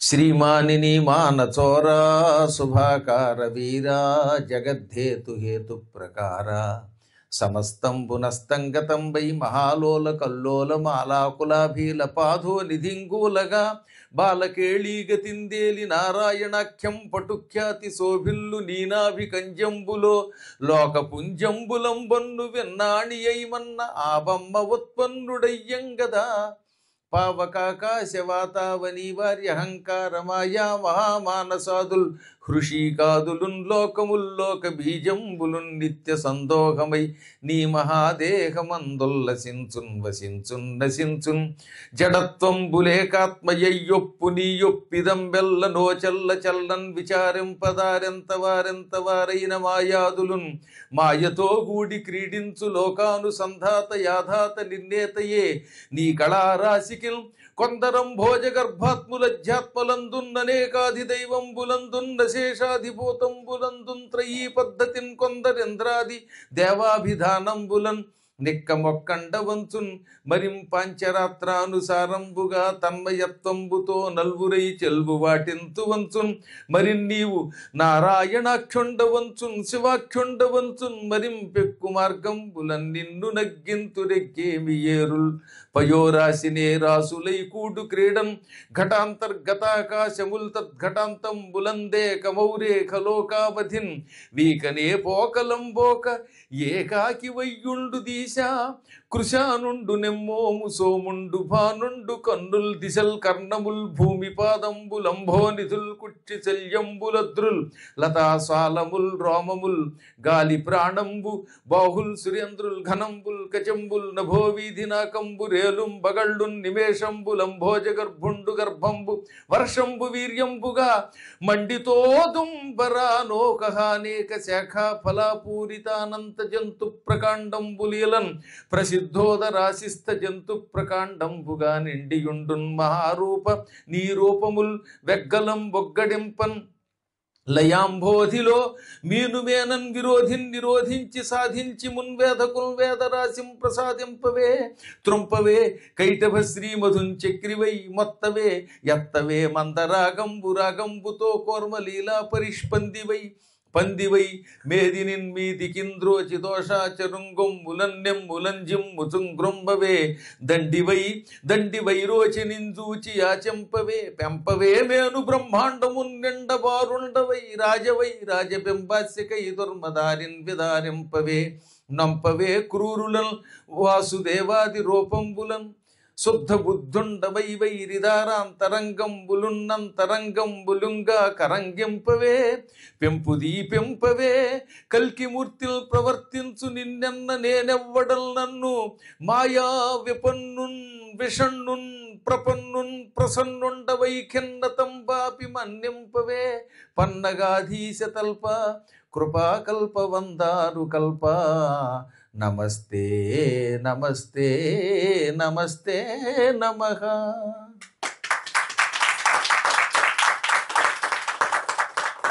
మొత్తం శ్రీమన్నారాయణుని యొక్క దివ్య విభూతి అంతా రంగరించి రాసినటువంటి గొప్ప స్తోత్రం అది. భక్తుడు కాబట్టి, దివ్య రూపాన్ని చూచాడు కాబట్టి, విశ్వరూపాన్ని చూచాడు కాబట్టి అనుభవించి రాశాడు ఆయన. శ్రీ లక్ష్మీ వల్లభ, నీ ఆకారం శుభాకారం. ఈ ఆకారం కేవలం సౌందర్యంతో కూడినది కాదు, సత్వగుణంతో కూడినది. భక్తులకి కోరికలు తీర్చేటటువంటి ఆకారం, రాక్షసులకి వారి దౌర్జన్యములకు తగిన శిక్షలు ఇచ్చేటటువంటి ఆకారం. ఈ జగత్తంతా ఒకానొక కారణంతో పుడుతున్నది. దానికి హేతువు అని పేరు. హేతువునకు కూడా నువ్వే హేతువి. అటువంటి నీకు నమస్కారం. ఈ చరాచర జగత్తంతా ఏదో ఒకనాటికి జలప్రళయంలో నాశనం అయిపోతుంది. అలా నాశనం అయిపోయినప్పుడు నీవు మాత్రం నాశనం కాకుండా ఉంటావు. ఆ కాలంలో కూడా మళ్ళీ సృష్టి కోసమని మత్స్యావతారం వంటి అవతారాలు ఎత్తి సృష్టిని కాపాడుతూ ఉంటావు. ఏ రూపంలో ఉన్నా నీవు పరమాత్ముడి ఒక్కడివే. కొంతమంది వారి వారి సంప్రదాయాలను బట్టి అనేక రూపాలతో నిన్ను స్తోత్రం చేస్తూ ఉంటారు. కొందరు నిన్ను ఇంద్రుడు అన్నారు, కొందరు చంద్రుడు అన్నారు, కొందరు సూర్యుడే నారాయణుడు అన్నారు, మరికొంతమంది పంచభూతాలే పరమాత్మ అన్నారు, మరికొంతమంది అమ్మవారు అన్నారు, కొందరు శివుడు అన్నారు, కొందరు విష్ణువు అన్నారు. ఇందులో యజ్ఞేమి అన్నాడు ఆయన. ఇందులో తప్పే ఉంది. ఎవడికి ఏ ఏ విధమైన కోరిక ఉంటే ఆ రూపంతో భగవంతుడు దర్శనమిస్తాడు. కుండలో ఉన్నప్పుడు నీటిని కుండేడు నీరు అంటారు. ఈ కుండలో ఉన్న నీరు పగలగొట్టి సముద్రంలో కలిపితే అప్పుడు కుండ లేదు, అందులో ఉన్న నీరు లేదు, సముద్రమే అయిపోయింది. అది వస్తువుని బట్టి ఆకారాన్ని నీరు సంతరించుకుంటుంది. సీసాలో ఉంటే సీసా నీరు, కుండలో ఉంటే కుండెడు నీరు, చెంబులో ఉంటే చెంబెడు నీరు, సముద్రంలో ఉంటే సముద్ర జలం తప్ప నిజానికి జలానికి ఆకారం లేదు. అలాగే ఏ రూపంతో ఉంటే ఆ రూపం యొక్క పేరుతో నిన్ను తలుచుకుంటున్నారు. ఈ రూపాలన్నీ తొలగిపోతే సర్వచైతన్య స్వరూపుడవి నీవు. కొందరు పాంచరాత్రంతో, కొందరు స్మార్తాగమంతో, కొందరు వైఖానసంతో, కొంతమంది ద్వైతంతో, కొందరు అద్వైతంతో నిన్ను సేవిస్తూ ఉంటారు. ఎవరు ఎలా కొలిచినా వారి వారి భక్తి శ్రద్ధలకి అనుగుణంగా నీవు వరాలు ఇస్తూ ఉంటావు. వర్షాకాలంలో నదులు మహావేగంగా ప్రవహించి సముద్రంలో కలిసిపోతాయి. అప్పుడు గంగా నది లేదు, యమునా నది లేదు, కృష్ణానది లేదు, గోదావరి లేదు. ఆ ప్రవహించినంత వరకు నది ఒక్కసారి సముద్రంలో కలవగానే అవి తమ అస్తిత్వం కోల్పోతాయి. జీవులంతా చిన్న చిన్న రూపాల్లో ఉంటారు. వారిలో ఉన్న ఆత్మ జీవాత్మ. ఈ శరీరంలో ఉన్నప్పుడు జీవాత్మగా ఉంటుంది. ఉపాసించాక ఈ ఆత్మ నీలో కలిసిపోతే అప్పుడు పరమాత్మ తప్ప ఈ జీవాత్మ ఏదీ ఉండదు. అటువంటి నీకు నమస్కారం. ప్రభు, నీవు విరాట్ రూపం ధరించినప్పుడు, విశ్వరూపం ధరించినప్పుడు ఈ భూమి నీకు పాదం, దిక్కులు నీకు చెవులు, వర్షం నీకు రేతస్సు, ఈ లతాశాలాలు అనగా తీగలు, చెట్లు ఇవి నీకు రోమాలు, గాలి నీ ప్రాణం, దిక్కులు నీకు చెవులు, అగ్ని నీ ముఖం, ద్యోలోకం శిరస్సు. ఈ విధంగా విరాట్ రూపమే ఈ లోకముల రూపంలో ఉన్నది. లోకాలన్నీ నీ విరాట్ పురుష రూపంలో ఉంటే విశ్వరూపంలో కనపడతాయి. అందుకే భూమి పాదంబులంబోనిధులు కుర్చి శల్యంబులద్రుల్, కొండలన్నీ లోపల ఎముకలు, లతాశాలముల్ రోమముల్, గాలి ప్రాణంబు, బాహుల్ సురేంద్రుల్, ఈ దేవేంద్రాదులంతా నీకు చేతులు, ఘనంబుల్ కచంబుల్, మేఘములే నీ జుట్టుముడి. అందుకని ఆయన వ్యోమకేశుడు. ఆకాశంలో ఉన్న మేఘాలన్నీ ఆయనకి తల వెంట్రుకలుగా ఉంటాయి. నభో వీధి నాకంబు రేలుం బగళ్ళున్, అనగా రాత్రి పగలు ఈ ఆకాశము, ఆకాశంలో ఉన్నటువంటి కొన్ని లోకాలు ఇవి నీకు కంటి రెప్పలయ్యాయి, నిమేషములు. అంభోజ గర్భుడు గర్భం, వర్షం వీర్యం. ఈ విధంగా సృష్టిలో ఉన్న ప్రతి రూపము నీ శరీరంలో ఏదో ఒక అవయవ రూపంలో ఉన్నది. అప్పుడప్పుడు నువ్వు అష్టాదశ పురాణ రూపం ధరిస్తావు. అప్పుడు పద్మపురాణం హృదయం, భాగవతం ముఖం, ఈ విధంగా పురాణములు నీ శరీరంలో ఉన్నాయి, వేదములు నీ శరీరములో ఉన్నాయి. నీవు మహావిశ్వ రూపంతో, ఆశ్చర్యకరమైన రూపంతో దర్శనమిస్తావు. ఆ సమయంలో నీ శరీరం నుంచి వచ్చే కాంతి కోటి సూర్యుల కాంతి కంటే ఎక్కువ. ఆ కాంతిని ఈ శరీరంతో చూడలేం, ఈ కంటి రెప్పలతో చూడలేం, నీవు దివ్య నేత్రాలు ఇస్తే తప్ప. అటువంటి నీకు నమస్కారం. ఒకటా రెండా, ధర్మరక్షణ కోసం ఎన్నో అవతారాలు ఎత్తావు. ఒకప్పుడు చరాచర జగత్తంతా జలప్రళయంలో కలిసిపోయింది. అప్పుడు మత్స్య రూపంతో వేదాలని ఉద్ధరించి సోమకాసురుణ్ణి లేక హయగ్రీవుడని పేరు కలిగిన రాక్షసుని సంహరించి తిరిగి వేదాలు విధాతకిచ్చావు. మందర పర్వతాన్ని, భూమిని పైకెత్తడానికి కూర్మావతారం ఎత్తావు. వరాహ రూపంతో భూమిని ఉద్ధరించావు, హిరణ్యాక్షుణ్ణి సంహరించావు. నృసింహుడివయ్యావు, పరమదుర్మార్గుడైన హిరణ్యకశిపుణ్ణి చీల్చి అవతల పారేశావు. ఆ తర్వాత వామనావతారం ఎత్తావు, 3 అడుగులు దానం పుచ్చుకుని ముల్లోకాలు ఆక్రమించావు. పరశురాముడివయ్యావు, 21 పర్యాయములు దుష్టులైన మహారాజుల్ని శిక్షించావు. రాముడివయ్యావు, రాజంటే రాముడే, ఇటువంటి ధర్మప్రభువు లేడని లోకానికి ఒక సందేశం అందించి ఏకపత్ని వృతుడివే నిలబడ్డావు. ఆ తర్వాత కృష్ణుడివయ్యావు. ఇప్పుడు కృష్ణ రూపంలో సమస్త జీవులకి కావలసిన జ్ఞానాన్ని పంచిపెడుతున్నావు. బలరాముడి రూపంలో తిరుగుతున్నది నీవే. ఇంకా వాసుదేవాది రూపాలతో ఎన్నో పర్యాయములు, అనేక రూపాలతో అవతరించావు. శుద్ధ బుద్ధుడివై త్రిపురాసురులను నాశనం చేయటానికి వేద విరుద్ధమైన మార్గాన్ని ప్రవేశపెట్టావు. త్రేతాయుగంలో త్రిపురాసురుల్ని చంపడానికి బుద్ధుడనే పేరుతో అవతరించావు. ఇంకా భవిష్యత్తులో కలియుగంలో కల్కి అనే పేరుతో అవతరించబోతున్నావు. అప్పుడు ఈ భూమండలాన్ని ఆక్రమించుకుని ఉక్కు మిగిలిన తురకాళ్ళందరినీ, యవనుల్ని, మిలేచ్చుల్ని నరికి అవతల పారేస్తావు. ఆనాడు దుష్ట శిక్షణ కోసం అవతరించిన నిన్ను మేము కళ్ళారా చూడగలుగుతాం. ఇన్ని రూపములతో ఉన్న నిన్ను స్తుతించడానికి నేనెవణ్ణి? నా శక్తి ఎంత? మాయచేత ఆవరింపబడి ఉన్నాను. విషం నుండి ఇప్పుడు ప్రస్తుతం ఆపదలో పడ్డాను. అంటే ఎలా స్తోత్రం చేయాలో, ఈ రూపాన్ని ఎలా పొగడాలో, ఎలా చూడాలో కూడా తెలియటం లేదు నాకు. అటువంటి నన్ను అనుగ్రహించి స్తోత్రం చేసుకోవడానికి కావలసిన శక్తిని ప్రసాదించి, రూపం చూడడానికి కావలసిన నేత్రశక్తిని ప్రసాదించి నన్ను అనుగ్రహించు. నువ్వెవరివి? కృపాకల్ప వందారు కల్పుడివి. నీ దయ వల్ల నువ్వు నమస్కరించే వాళ్ళ కోరికలు తీర్చే కల్పవృక్షముగా మారావు. కల్పము అంటే స్వర్గలోకంలో ఉండే ఒక చెట్టు. ఈ చెట్టు కోరిన కోరికలు తీరుస్తుంది. ఈయన వందారు కల్పుడు అనగా, వందారు అనగా నమస్కరిస్తున్న వారి యొక్క కోరికలు తీర్చే కల్పవృక్షం. విష్ణువు దగ్గరికి వెళ్ళి ఓ నమస్కారం చేసి ఈ కోరిక కావాలి, ఈ కోరిక తీర్చు అంటే తీరుస్తాడు. అందుకని భగవంతుడు ఏమన్నారన్నమాట, వందారు మందారుడు, నమస్కరించు వారి కోరికలు తీర్చే కల్పవృక్షం. ఆ కల్పవృక్షం ఒక కోరిక తీరిస్తే ఇంకో కోరిక తీర్చకపోవచ్చు, కానీ నువ్వు అలా కాదు, ఎల్లవేళలా రక్షిస్తావు. అటువంటి నీ కొరకు నమస్కారం. నేను ఇంతకాలం సంసారంలో పడి, ఈ సంసారంలో సుఖం ఉందనుకుని భ్రష్టుడైపోయాను. కలలంబోలెడి పుత్రమిత్ర వనితాగారాది సంయోగముల్ జలవాంఛారతి ఎండమావులకు ఆసల్ సిక్కు చందంబునల్ తలతుల్ సత్యములంచు మూఢుడ వృథా తత్వజ్ఞుడల్ నాకు నీ విలసత్పాదయుగంబు చూపి కరుణం వీక్షింపు లక్ష్మీపతి. లక్ష్మీ వల్లభ, ఈ సంసారం ఒక కల వంటిది.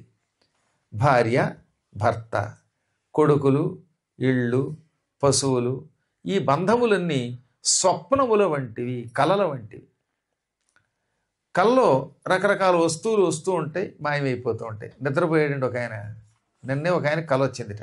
ఆ కల్లో గురువుగారు అమెరికా వీసాకి ఏర్పాటు చేసినట్టు, ఈయన హైదరాబాద్ వెళ్ళినట్టు, వెళ్ళగానే అక్కడ వీసా ఇచ్చినట్టు, వెంటనే ఆయన కళ్ళతోడు బయటికి తీసి మరి, గురువుగారు నాకు వీసా ఇచ్చేశారు, నాకు వెంటనే నవంబర్లోనే చేయించేయండి అన్నట్టు కల వచ్చింది. నిజానికి ఇంకా ప్రస్తుతానికి అపాయింట్మెంట్ రాలేదు దానికి, ఇంకా చేయలేదు ప్రాసెస్. అయినా రాత్రి కల వచ్చింది.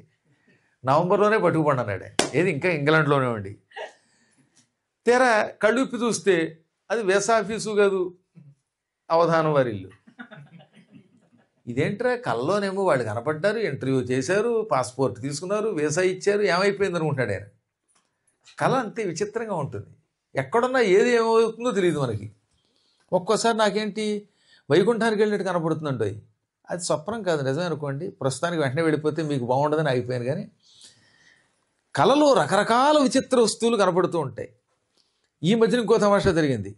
లండన్ వాళ్ళంతా కలిసి ఇంగ్లాండ్ వాళ్ళంతా ప్రవచన మండపానికి 5 కోట్లేగా, 5 కోట్లు మేమే ఇస్తాం, బయట వాళ్ళ దగ్గరికి వెళ్ళొద్దు అన్నట్టు కల వచ్చింది. కళ్ళు తెరిచి చూస్తే 5 కోట్లు ఇంకా కనపడలేదు అనుకోండి. కాబట్టి చెప్పొచ్చేది ఏంటంటే కళ్ళు అలా కనపడతాయి, కళ్ళు తెరిచి చూస్తే ఏం కనపడదు. ఈ సంసారం కూడా కళ వంటిది. కళలో వచ్చిన వస్తువు ఒక అరగంట పోయాక మనకు కనపడదు, అంతే కదా. సాధారణంగా కళ ఒక అరగంటో గంటో ఉంటుంది. లేదా ఒక్కొక్కళ్ళు అదృష్టం బాగుంటే రాత్రి 9ంటికి పడుకుంటే పొద్దున 7 దాకా కళ రావచ్చు. కానీ మొత్తం మీద లేచాక ఆ కళ చెదిరిపోతుంది. సంసారం కొంచెం పెద్ద కళ, ఎక్కువ కాలం ఉండే కళ. అనగా పెళ్ళయ్యింది, వాళ్ళు భార్యాభర్తలు ఒక 30 ఏళ్ళో 25 ఏళ్ళో 10 ఏళ్ళో 25 ఏళ్ళో లేకపోతే ఇంకో కొంతకాలం కలిసి ఉంటారు. కానీ ఏదో నాటికి భార్య వెళ్ళిపోతుంది, భర్త వెళ్ళిపోతారు, పిల్లలకి సంబంధం ఉండదు, ఎవరి దారి వారిది. ఇది కళే. అదేమో కళ అంటున్నాం, ఇది నిజం అనుకుంటున్నాం. కానీ నిజానికి మన సంసారం కూడా కళయే. ఉదాహరణకి మా అమ్మ నాన్నగారు మాతో ఉన్నారండి కొంతకాలం, ఇప్పుడు లేరు, వాళ్ళు కనపట్టలేదు. కాబట్టి వాళ్ళని ఎలా చూడగలుగుతాం, అది కళే.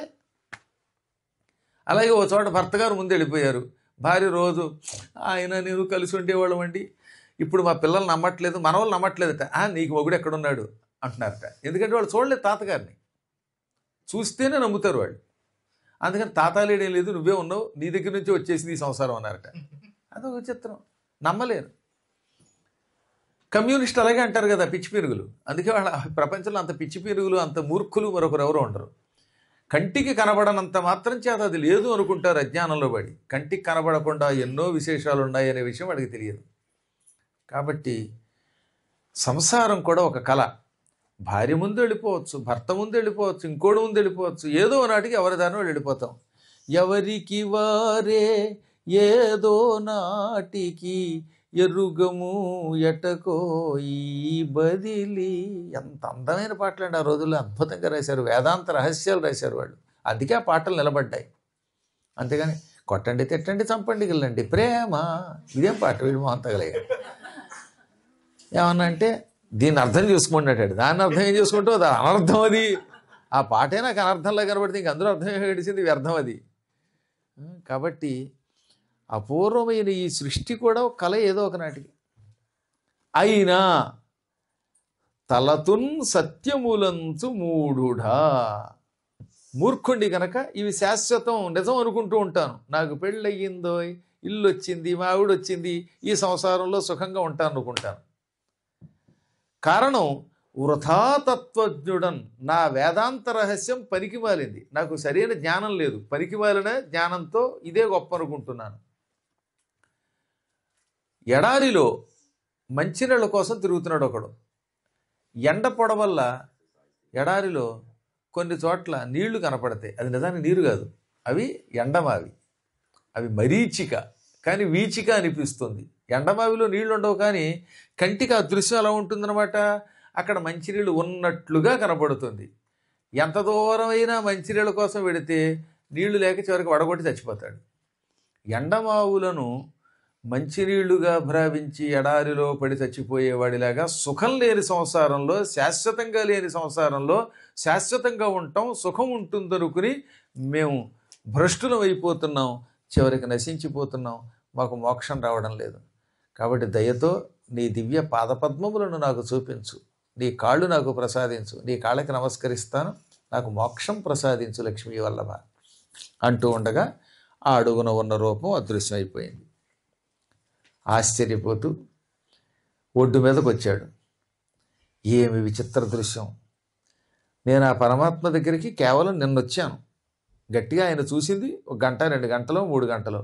ఈ మాత్రం వరకు నా మీద ఎంత ప్రేమ చూపించి నది అడుగున ఆదిశేషుడిని చూపించి ఆదిశేషుడి మధ్యలో తన దివ్యమంగళ రూపాన్ని ప్రదర్శించి నన్ను అనుగ్రహించాడు. ఈ పరమాత్మ యొక్క అవ్యాజ కరుణకి నేను ఏమిచ్చుకుంటాను అనుకుంటూ రథం ఎక్కి తోలబోతూ ఉంటే కృష్ణుడు కొంటెగా చిరునవ్వుగా ఇలా అన్నాడు. నవ్వుతూ ప్రశ్నించాడు, ఏమండి కృష్ణుడికి తెలీదా? ఎంతసేపు నీటిలోకి దిగాడు, ఆయన తన విశ్వరూపాన్ని చూపించాడు, ఆయన స్తోత్రం చేస్తే అందుకున్నాడు. కానీ ఏమి ఎరగనట్టుగా ఈయన రథం ఎక్కి నడపోతుంటే ఇదేమిటి అక్రూరా ఇంతసేపు పట్టింది అన్నాడు. జలములు చేరువనున్నవి తలపోయగ నీవు పోయి తడవై నదీ జలముల నభమున ధరణి కలుగని చోద్యములు నీకు కానం బడిని. నీళ్లు పక్కనున్నాయి, నువ్వు వెళ్ళి చాలాసేపు అయ్యింది, దాదాపు 30 గంట పైన కూర్చుండిపోయావు. ఆ అడుగునకి దిగి పైకి లేవకపోతే మేమేమనుకున్నాం, నదీ ప్రవాహంలో పడి కొట్టుకుపోయావేమో, వెతకాలేమో అనుకున్నాం. అవును, ఒడ్డు మీద ఎన్ని గంటలైనా కూర్చుని జపం చేసుకోవటం కష్టం కాదు, కానీ నదీ జలములలో అంతసేపు కూర్చుని ఏం చేసావు? నది నీటిలో ఆకాశంలో కానీ నేల మీద కానీ ఎక్కడా ఎప్పుడూ చూడని విశేషములు కనబడ్డాయా? వండర్స్ ఏమైనా చూసావా? అసలు ఆయనే పెద్ద వండర్. అయినా ఏమంటున్నాడు, ఎక్కడా ఏనాడు చూడని చోద్యములు కనపడ్డాయా అని అడిగితే అంతే తప్ప నా విశ్వరూపం ఎలా ఉందని అడగట్లేదండి. డైరెక్ట్గా అడగడు ఆయన. ఏమయ్యా ఇప్పటిదాకా నా విశ్వరూపాన్ని చూపించారు కదా, ఎలా ఉంది అని అడిగితే ఏం బాగుంటుంది? పద్మాకర్ గారు నా అవధానం ఎలా ఉందని అడిగినట్టు ఉంటుంది. ఆయన అవధానం ఎలా ఉందని ఆయన ఎందుకు అడగడం, మీరే చెప్పాలి తప్ప. ఇప్పుడు ఆ విశ్వరూపం చూశాడు కాబట్టి ఈయనకు కూడా తెలివితేటలు పెరిగాయి. పద్మాకర్ గారు ఉపన్యాసం వినడం వల్ల స్త్రీకి తెలివితేటలు వచ్చినట్లుగా చప్పనీళ్ళు అంటే చప్పనీళ్లలో ఉప్పును కారం వేసుకు తాగుతారా అని దానే అంత తెలివిగా అడిగిందా లేదా? అది గురువు గారి యొక్క మహిమ. ఆయన మొహం చూస్తే, బోధుడి యొక్క మొహం చూస్తే కవిత్వం వస్తుందట.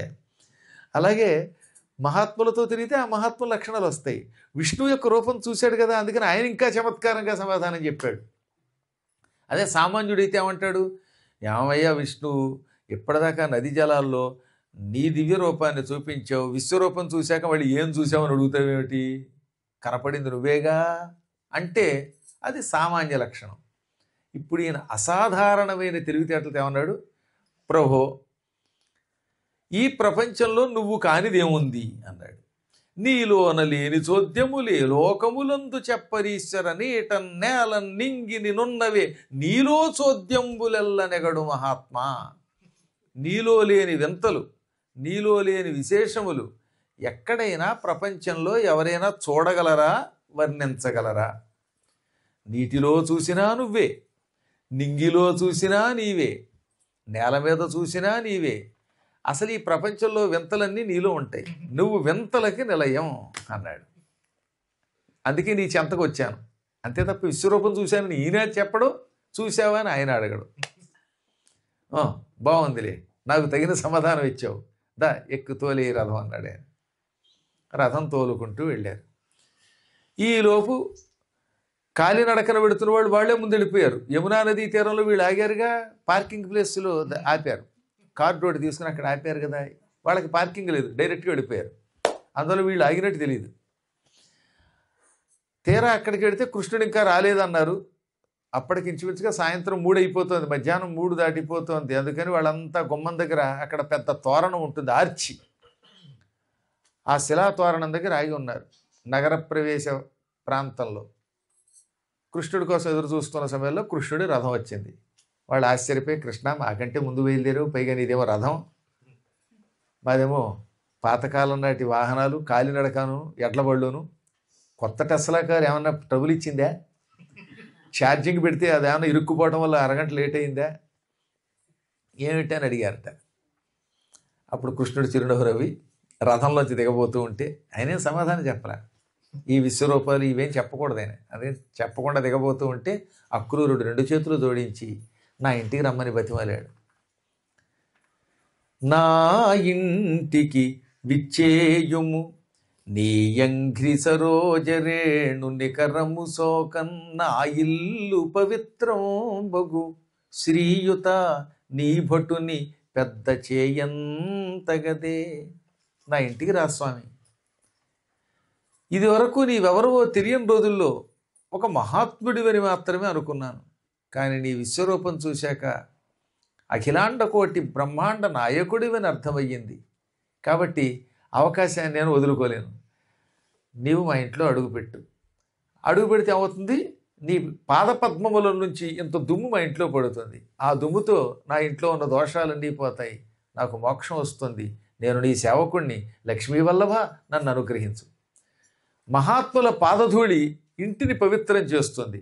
అదే కొంతమంది పాదధూళి ఇంట్లో పడింది అనుకోండి, ఇల్లు దుమ్ము కొట్టుకుపోతుంది. కొంతమంది కాళ్ళు కడుక్కుని అడుగు పెట్టాలి, అప్పుడు ఇంటికి శుభం.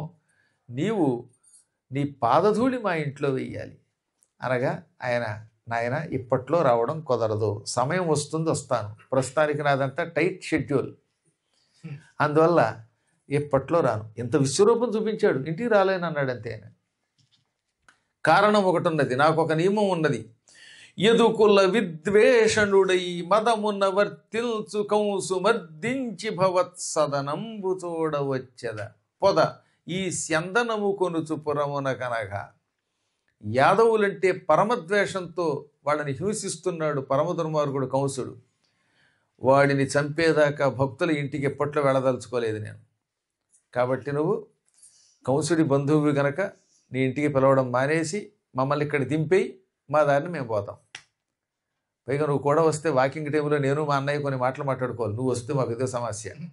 కాబట్టి రథం తోలుకుని రథాన్ని కంసుడికి ఇచ్చి నీవు కంసుడికి మేము వచ్చిన వార్త చెప్పి వెళ్ళిపో. ఏదో ఒకనాటికి కంసుడిని సంహరించాక నీ ఇంటికి వస్తాను, ఒక్కసారి వస్తాను అన్నమాట నిలబెట్టుకున్నాడండి. తర్వాత చాలా కాలం తర్వాత ఏది శమంతకమణి అపహరణ అయిపోయి సత్రాజిత్తు చచ్చిపోయాక అప్పుడు వెళ్ళాడు, అప్పటిదాకా వెళ్ళలేదు. కాబట్టి అంత తేలికేం కదా పరమాత్మ ఇంటికి రావాలంటే. ఆయన్ని ఉపాసించవచ్చుగాక, ఆయన రూపం చూడొచ్చు, విశ్వరూపం కూడా చూడొచ్చు, కానీ ఆయన ఇంట్లోకి అడుగు పెట్టాలంటే కష్టం. ఇంట్లోకి అడుగు పెట్టాడంటే ఆ పరమాత్ముడు వాడు అదృష్టవంతుడు. రథాన్ని తోలుకుపోమ్మనగానే ఇంకా మాట్లాడలేదు ఆయన. మీరు రాకపోతే ఎలాగండి, కుదరదండి, ఇవేం అడగకూడదు పరమాత్మ దగ్గర, ఆయన ఏం చెబితే అది. అందుకని దింపి రథం తోలుకుపోయి గుర్రాలని వాటినేమో శాలలో కట్టి కంసుడి దగ్గరికి వెళ్ళి నీ ఆజ్ఞని పాలించాను, బలరామకృష్ణులు వచ్చారు, తర్వాత నీ కర్మ అని వెళ్ళిపోయాడు ఆయన. ఇప్పుడు బలరామకృష్ణులు సాయంత్రం 3 గంటల వేళ పిల్లలతో కలిసి నగర ప్రవేశం చేశారు. పెద్దాళ్ళదంతా వేరే బ్యాచ్, రిటైర్మెంట్ అయిన వాళ్ళ బ్యాచ్లు వేరుగా ఉంటాయి, నాలాంటి కుర్రాళ్ళ బ్యాచ్ వేరుగా ఉంటుంది. అందుకని ముసలాళ్ళు నడవలేరు కదండి స్పీడ్గా. అందుకని వాకింగ్లో వెళ్ళినప్పుడు ముసలాళ్ళు ఆయాసపడుతూ మెల్లిగా పెడతారు. ఇప్పుడు చోళ్ళంతా ముందుకు వెళ్ళిపోయారు. ఇప్పుడు అలా పెడుతూ ఉండగా కొందరు ఆ నగరాన్ని చూసి పిల్లలు ఆశ్చర్యపోయారు. మొదటిసారి వచ్చారు వాళ్ళు రాక. అందుకని అడవిలో ఉన్నాం ఎంతకాలం, చెక్క కొంపల్లో అక్కడ తిరిగాం. ఇప్పుడు ఎంచక్క 7 అంతస్తులు 14 అంతస్తులు ఉన్న పెద్ద పెద్ద భవనాలు అన్నమాట. అందుకని అంతస్తులు చూసి ఆశ్చర్యపోయారు అనమాట. పరిఖల్ కోటలు కొమ్మలున్ పడగల్ ప్రాసాదముల్ కరమాశ్చర్య రుచిల్దనర్చు మధురల్ కాంచన్ విభుండచ్చటం. పెద్ద పెద్ద అగర్తలు, లోతైన అగర్తలు, కోట గోడలు, భవనాల చుట్టూతో కూడా కాంపౌండ్ వాల్స్. మరి కాంపౌండ్ వాల్స్ అంటే ఏంటంటున్నారు, 25 అడుగులు ఎత్తు రాళ్లతో కట్టారు, అంతేగాని చెక్క ముక్కలతో అట్లా చుట్టూతో కాంపౌండ్ వాట. అదేం కాంపౌండ్ వాళ్ళు, వీడి మొహం తగ్గర గాలి వేస్తే పడిపోతుంది. రేకుల షెడ్డు కానీ లేదా వెదురు కర్రలు ఇలా పెట్టి అదే కాంపౌండ్ వాళ్ళు అంటారు. అలాంటి కాంపౌండ్ వాళ్ళ లోపల ఎవడైనా దూకేయచ్చు. అలా కాకుండా పెద్ద పెద్ద కోటగోడలు, బురుజులు, భవనాల్లో ఒక భవనంలోంచి ఒక భవనంలోకి వెళ్ళడానికి మళ్ళీనేమో ఆ రోజుల్లో లిఫ్ట్లు ఉండేవిట, తాడుతో కట్టి తొట్లో కూర్చోబెట్టి కిందకి దింపేసేవారు అనమాట. అలాంటివి అనేకములు చూచి ఆశ్చర్యపోయాడు. అత్యంత ఆశ్చర్యకరంగా సౌందర్యమయమై ఉన్నది మధురా నగరం. ఆయనకి తెలియంది కాదు, పిల్లలకు చూపించి ఎంత బాగుందో చూడండి అని వాళ్ళని తిప్పాడు. ఈలోపు కృష్ణుడు మధురా నగరంలోకి వచ్చిన విషయం మొత్తం అందరికీ తెలిసిపోయింది. అబ్బో, కృష్ణుడి గురించి ఎన్నో విన్నాం, వచ్చి అట్ట చూద్దామని ఇళ్లలోంచి బయలుదేరారు. ఒక ఆవిడ అప్పుడే స్నానానికి కూర్చుంది పాపం తొట్లో. పరుగున బయటకు వచ్చేసింది, బట్టలు కట్టుకోవడం మానేసి. వచ్చే బట్టలు కట్టుకుంటే బట్టలు తర్వాత కట్టుకుంటే ముందు కృష్ణుడు కనపడ్డం అని పరుగుని వచ్చింది. ఆ విధంగా స్నానం చేయకుండా ఒక ఆవిడ మధ్యలో వచ్చింది, బట్టలు కట్టుకుంటూ ఒక ఆవిడ వచ్చేసింది. ఒక ఆవిడ ఆ సమయంలో భర్త గారికి కాళ్ళు ఒత్తుతోందిట. ఆయనకి ఏదో కర్మగా లేకపోతే ఆసుపత్రికి వెళ్ళడం మానేసినట్టున్నాడు, ఇంట్లో కూర్చున్నాడు. ఈవిడ కాలు ఒత్తుతోంది. ఇంతలో కృష్ణుడు వచ్చాడని తెలియగానే ఆ కాళ్ళు ఢామ్మని మంచం మీద వేసింది. బాబోయ్ నా కాళ్ళు అంటే, నీ కాళ్ళు తర్వాత చూద్దాం, ముందు కృష్ణుడు చూడాలని పరుగుని వచ్చింది. అందుకని చాలా బాగా రాశారు అక్కడ భాగవతంలో. భర్తలకి పాలు ఇచ్చి ఇవ్వక, పిల్లలకి అన్నం పెట్టి పెట్టక, స్నానం చేసి చెయ్యక, తల దువ్వుకోక, పువ్వులు ముడుచుకోక, వస్త్రాలు ధరించక, అంటే చేసి చెయ్యక మధ్యలో వచ్చేసారనమాట. అన్నీ మర్చిపోయి పరుగున వీధుల్లోకి వచ్చారు. కొందరు మేడల మేంచి, కొందరు మిద్దెల మేంచి, కొంతమంది గోడలు కాంపౌండ్ వాల్స్ కూడా ఎక్కేశారు, అరుగుల మీదకి వచ్చారు. అన్ని ప్రాంతాల్లోకి చేరిపోయారు. ఆడ మగ, చిన్న చితక, పిల్ల పీచు అందరూ వచ్చేసారు. పిల్ల పీచు అంటారు, పిల్ల అంటే బాగా పీచు ఏమిటండి? పీచు అంటే సరిగ్గా నడకడం రాకుండా తడబడి పడిపోయే పిల్లల్ని పీచులు అంటారండి. పీచు అంటే అప్పుడప్పుడు నడక నేర్చుకుని పడిపోతుంటారు సరే, తడబడి వాళ్ళనమాట. ఇంతమంది అక్కడికి చేరారు. కృష్ణుడు చూచారు, ఆశ్చర్యపోయారు. నంద తపఫలంబు సుగుణంబుల పుంజము గోపకామిని బృందము నోము పంట సిరివిల్దు దయాంబుధి యోగి బృందముల్ డెందములందు కోరెడు కడింది నిధానము చెరవచ్చే ఓ సుందరులారా, ఓ సుందరులారా, రెండు చని చోతము కన్నుల కోర్కి తీరగల్. నందుడు ఎంతో తపస్సు చేస్తే పూర్వజన్మలో చేసిన తపస్సునకు ఫలితంగా ఇతడు నందుని కొడుకయ్యాట. సుగుణాల రాశి. గోపికలు నిరంతరం హృదయంలో ఇతన్నే తలుచుకుని భర్త కావాలని కోరుకుంటూ ఉంటారు. ఇక లక్ష్మీ వల్లభుడు, దయా సముద్రుడు. యోగులు తపస్సు చేస్తే ఆ తపస్సునకు మనస్సులో కనపడేవాడు ఈయనే. యోగులు దేనికోసం తపస్సు చేస్తారు? తమ హృదయంలో శ్రీకృష్ణుడనే ఒక గొప్ప నిధి మాకు దొరకాలి, కృష్ణుడి కంటే గొప్ప ధనమే ఉన్నది అనుకుంటూ ఉంటారు. అలా యోగులు కూడా హృదయంలో తలుచుకునే గొప్ప నిధానమైన అటువంటి వాడు ఇవాళ మన నగరంలోకి మనల్ని చూడడానికి వచ్చాడు. చూద్దాం, కళ్ళారా చూద్దాం, కళ్ళ కోరిక తీరేలా చూద్దాం అని ఒకళ్ళకొకళ్ళు చెప్పుకుని కృష్ణుడి యొక్క రూపాన్ని కళ్ళతో తాగేశారు. అంటే అంత చూశారనమాట, తేరిపార చూశారు. అలా చూస్తూనే ఉండిపోయారు. పైగా వాళ్ళు కళ్ళదోడక్కర్లేదు కదా, బాగా చూశారు దర్జాగా. వాళ్ళలో వాళ్ళు అనుకున్నారు, వీడటే రక్కసి విగత జీవిగా చన్ను బాలు ద్రావిన మేటి బాలకుండు. వీడా పూతన చనుబాలు తావి దాన్ని చంపినవాడు, కళ్ళు తెరవని పసిపాపగా ఉండి పూతన చనుబాలు త్రావిన గొప్పవాడు వీడేనా? వీడా బండిని ఎడంకాలతో తన్ని ముక్కలు చేసినవాడు. వీడా సుడిగాలి రూపంలో ఉన్న తృణావర్తుడనే రాక్షసుడు పైకి తీసుకుపోతే వాడిని చంపి కింద పడి కూడా బతికినవాడు. వీడా చెట్లని కూల్చినవాడు. వీడా నోట్లో లోకాలు తల్లికి చూపినవాడు. వీడేనా వత్సాసురుణ్ణి, వకాసురుణ్ణి, అఘాసురుణ్ణి చంపినవాడు. గోవర్ధన పర్వతాన్ని ఎత్తినవాడు వీడా. గోపికా వస్త్రాపహరణం చేసినవాడు వీడా. ఆహా, ఈతడు అలాంటి వాడని మనకి అప్పట్లో విన్నాం, కానీ ఇప్పుడు కళ్ళారా చూశాక ఎన్ని మహిమలైనా చెయ్యగలడని అర్థమైపోయింది. చెలియా గోపికలీ కుమార తిలకు చింతింపుచు పాడుచు కలయం బల్కుచు అంటుచు తిరుగుచు ఆకర్షింపుచు హస్తగా మల్లక క్రీడకు తెచ్చి నెచ్చలును సమ్మానంబులంజోడగా తొలి జన్మంబుల ఏమినో చిరుగదే దూర ప్రదేశంబులం. వాళ్ళలో వాళ్ళు ఏమనుకున్నారు? గోపికలు ఇతడితో ఆడారు, పాడారు, నృత్యం చేశారు, కౌగిలించుకున్నారు, వెన్నపూస పెట్టారు, చద్దన్నం పెట్టారు. ఎంతెందుకు హస్తగామలక క్రీడకు తెచ్చి చేతిలో ఉసిరికాయ తిప్పుకున్నట్టు తిప్పుకున్నారు. హస్త అంటే చెయ్యి, గా వెళ్ళిన అంటే చేతిలో ఉంచుకున్న, అమలక క్రీడ ఉసిరికాయ. పూర్వం ఏం చేసేవారు? సరదాగా చేతులు ఉసిరికాయ పెట్టుకుని ఆ ఉసిరికాయ ఇలా తిప్పేవారు అనమాట. ఇప్పుడు వాట్సాప్లో ఆడుకున్నట్టుగా. అరచేతిలో ఉసిరికాయ తిప్పుకున్నట్టుగా ఎంతటి వాణ్ణి తిప్పుకున్నారు తమ చుట్టూత. అంటే పూర్వజన్మల్లో ఏ నోమును వచ్చారో, ఎక్కడ దూర ప్రదేశంబులని, ఎక్కడో దూరంగా ఉన్న అడవుల్లోనో కొండల్లోనో మహాతపస్సు చేసి ఉంటారు మనుషులు మసలని మారుమూల.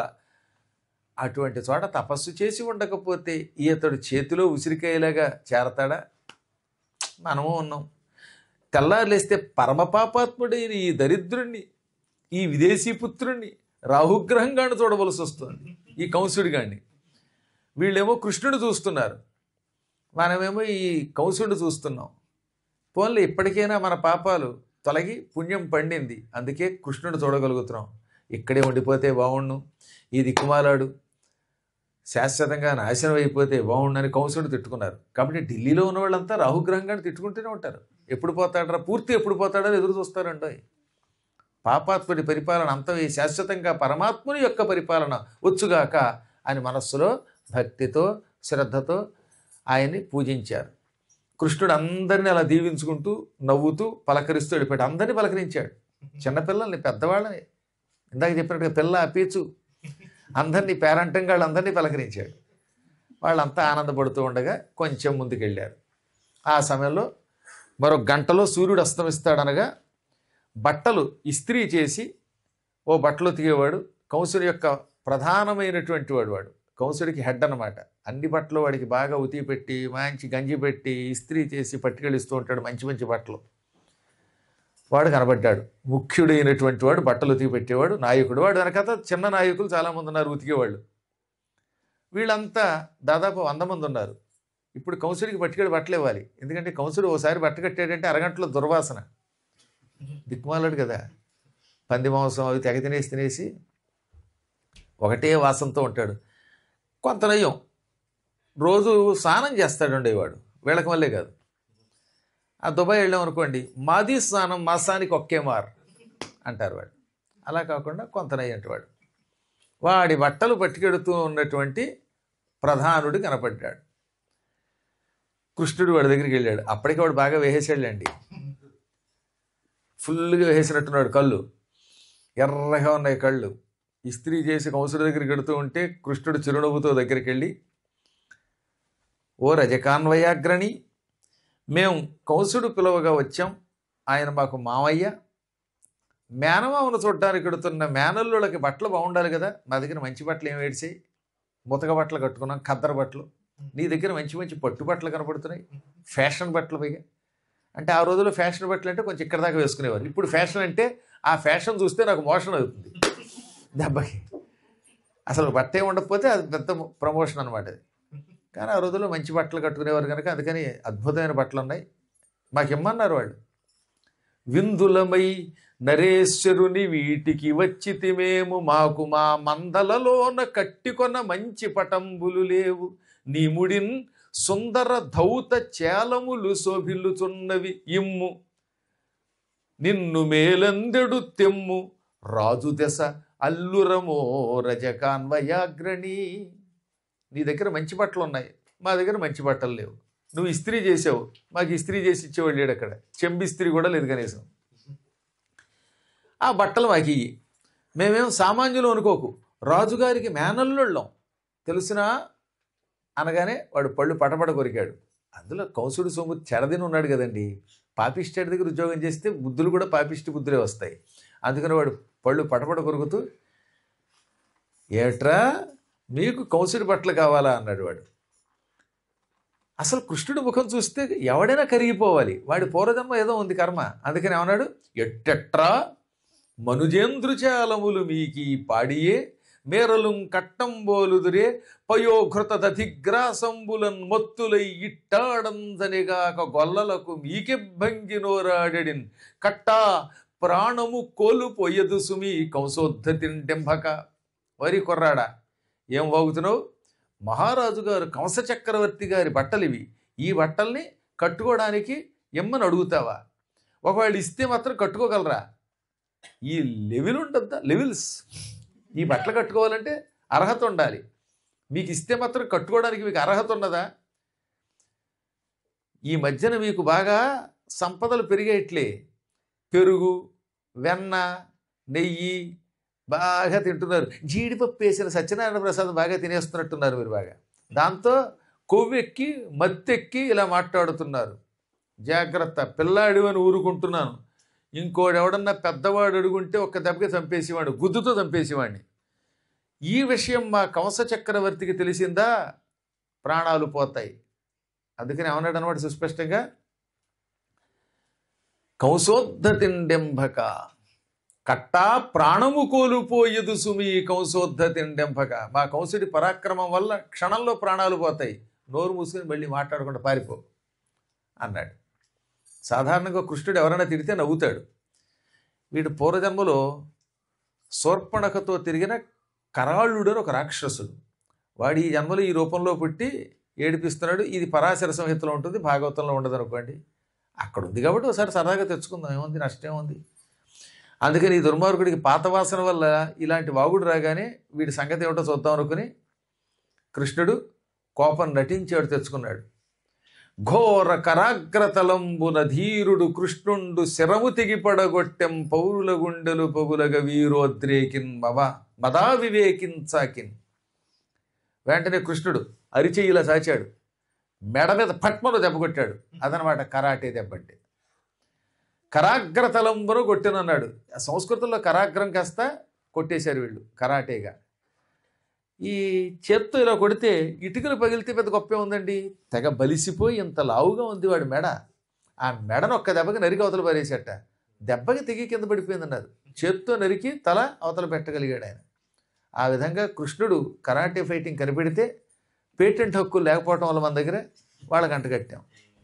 కాబట్టి మెదడు గుర్తుపెట్టాడు, Krishna was the founder of karate fighting. వాడి తల తెక్కి కింద పడింది. దెబ్బకి మిగతా వాళ్ళు మూట్ల కింద పారేసి బాబోయని ఒకటే పరుగు కకావికలై పారిపోయారు. కృష్ణుడు ఆ మూటలు ఇప్పాడు. అందులో కంసుడి మూట ఉందిగా, ఆ మూట ఇప్పాడు. మామగారి ఒక మూట.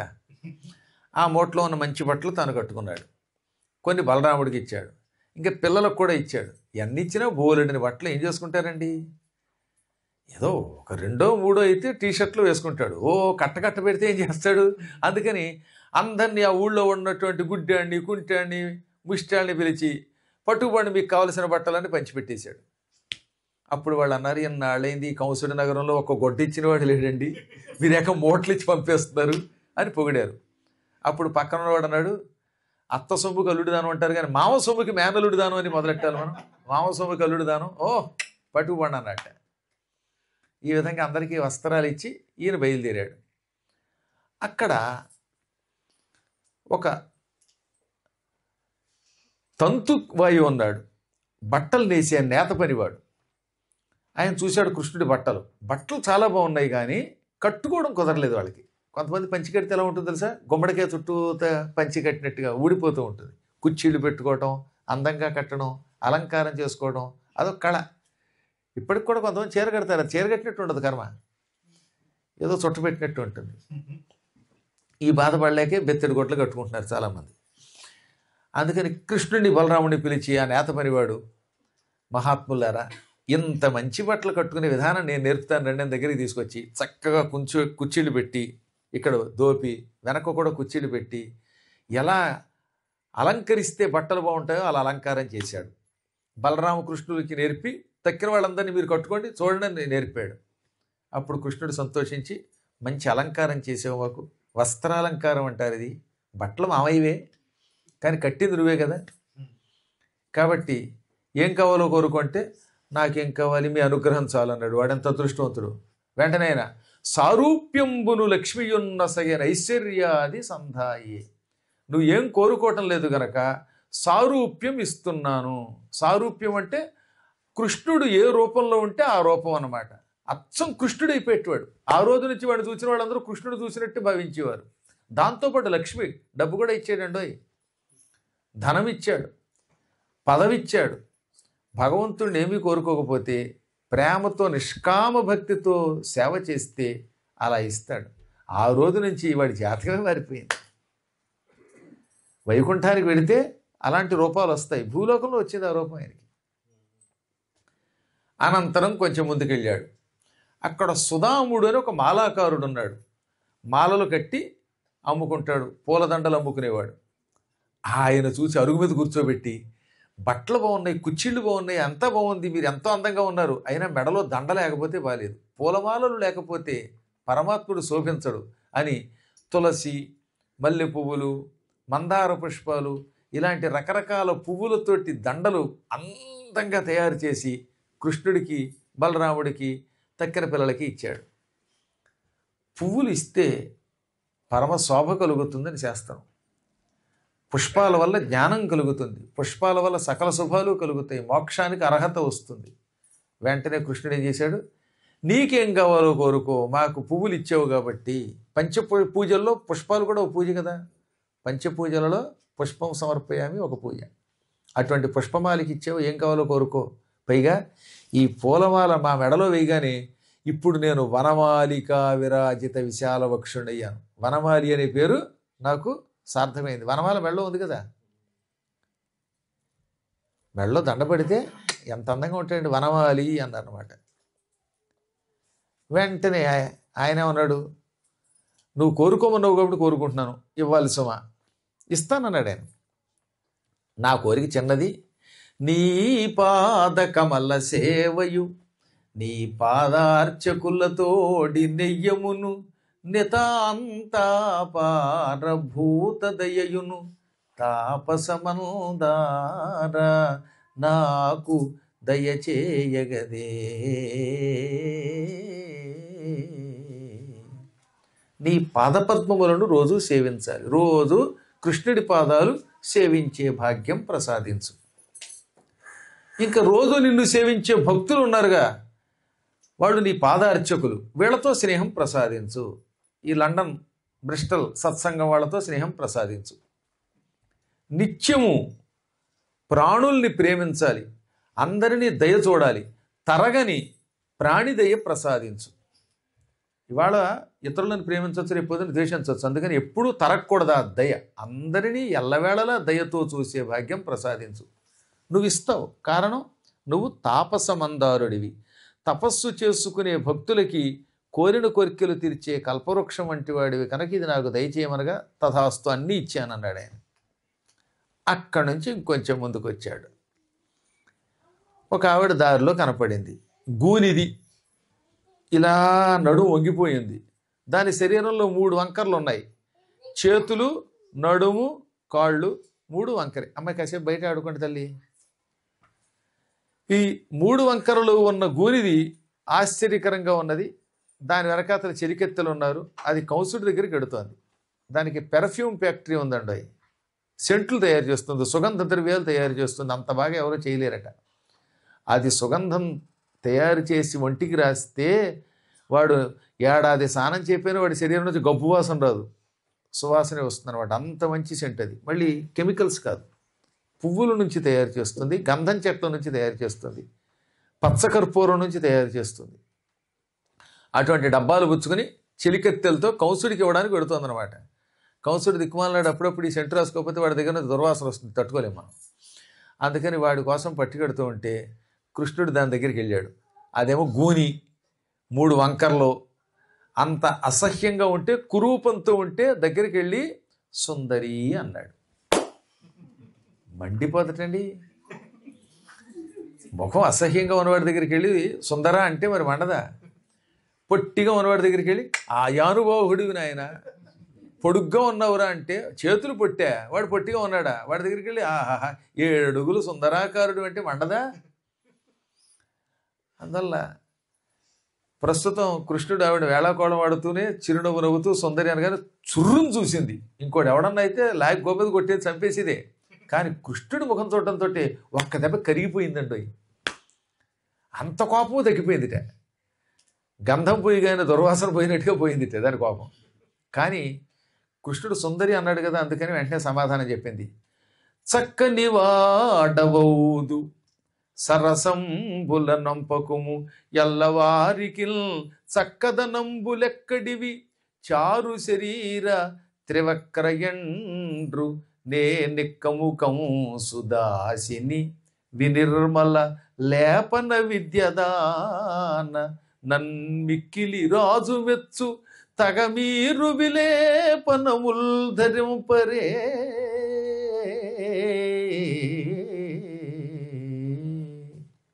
నువ్వు చాలా అందగాడివి.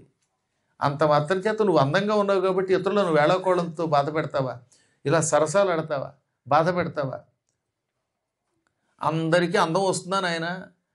అందుకే ఆవిడ అంది, ఎల్లవారికి చక్కదనంబులు ఎక్కడి. అందరూ అందంగా ఉండమంటే ఉంటారా? ఎక్కడో పూర్వజన్మ సుకృతం వల్ల పద్మాకర్ గారు లాంటి వాళ్ళు 100కి అందంగా ఉంటారు. అందరూ అంత అందంగా ఉండరు. సుందరాకార, నా రూపం నాకు తెలుసు, అద్దంలో చూసుకున్నాను కాబట్టి నువ్వు అదేం తెప్పక్కర్లా సుందరి అని. వెనకడు ఆయన ఉత్తరం రాశాడు, సుందరికి ఇంకా తరదే ఉండదు, సుందరి లేదు వందరి లేదు. ఆ ఇన్లాండ్ లెటర్ 10 ఏళ్ళేని అంతే. అలాగా నన్ను సుందరి అని ఏడిపించకు. నేను త్రివక్ర అని పిలువబడే కంసుని దాసిని. చూసావుగా, చేతులు కాళ్ళు నడు ఇలా వంకర్లతో ఉన్నాయి. అందువల్ల 3 వంకర్లు ఉండడం వల్ల నన్ను త్రివక్ర అంటారు. కుబ్జని అంటే గూనిదాన్ని. సైరంధ్రీ జాతికి చెందిన స్త్రీని. మాకు సుగంధ ద్రవ్యములు తయారు చేసే వృత్తి ఉన్నది. నాకు మంచి ఫ్యాక్టరీ ఉంది, లేపనాలు తయారు చేస్తాను. మా రాజుగారు ఎవరు తయారు చేసిన సెంట్లు కొండను, ఆ సెంటే కొంటాడు. ఈ సెంటు రాసుకుంటే ఫెయింట్ అయి పడిపోయిన వాడు కూడా లేచి నిలబడతాడు. కొన్ని సెంట్లు మొహాలు కొడితే ఫెయింట్ అయిపోతాడు. కానీ ఇది చాలా అందమైన లేపన విద్య. మా రాజుగారి కోసం తయారు చేసి పట్టుకెడుతున్నాను, సాయం వేళ రాసుకుంటాడని. ఇంతలో మీరు వచ్చారు.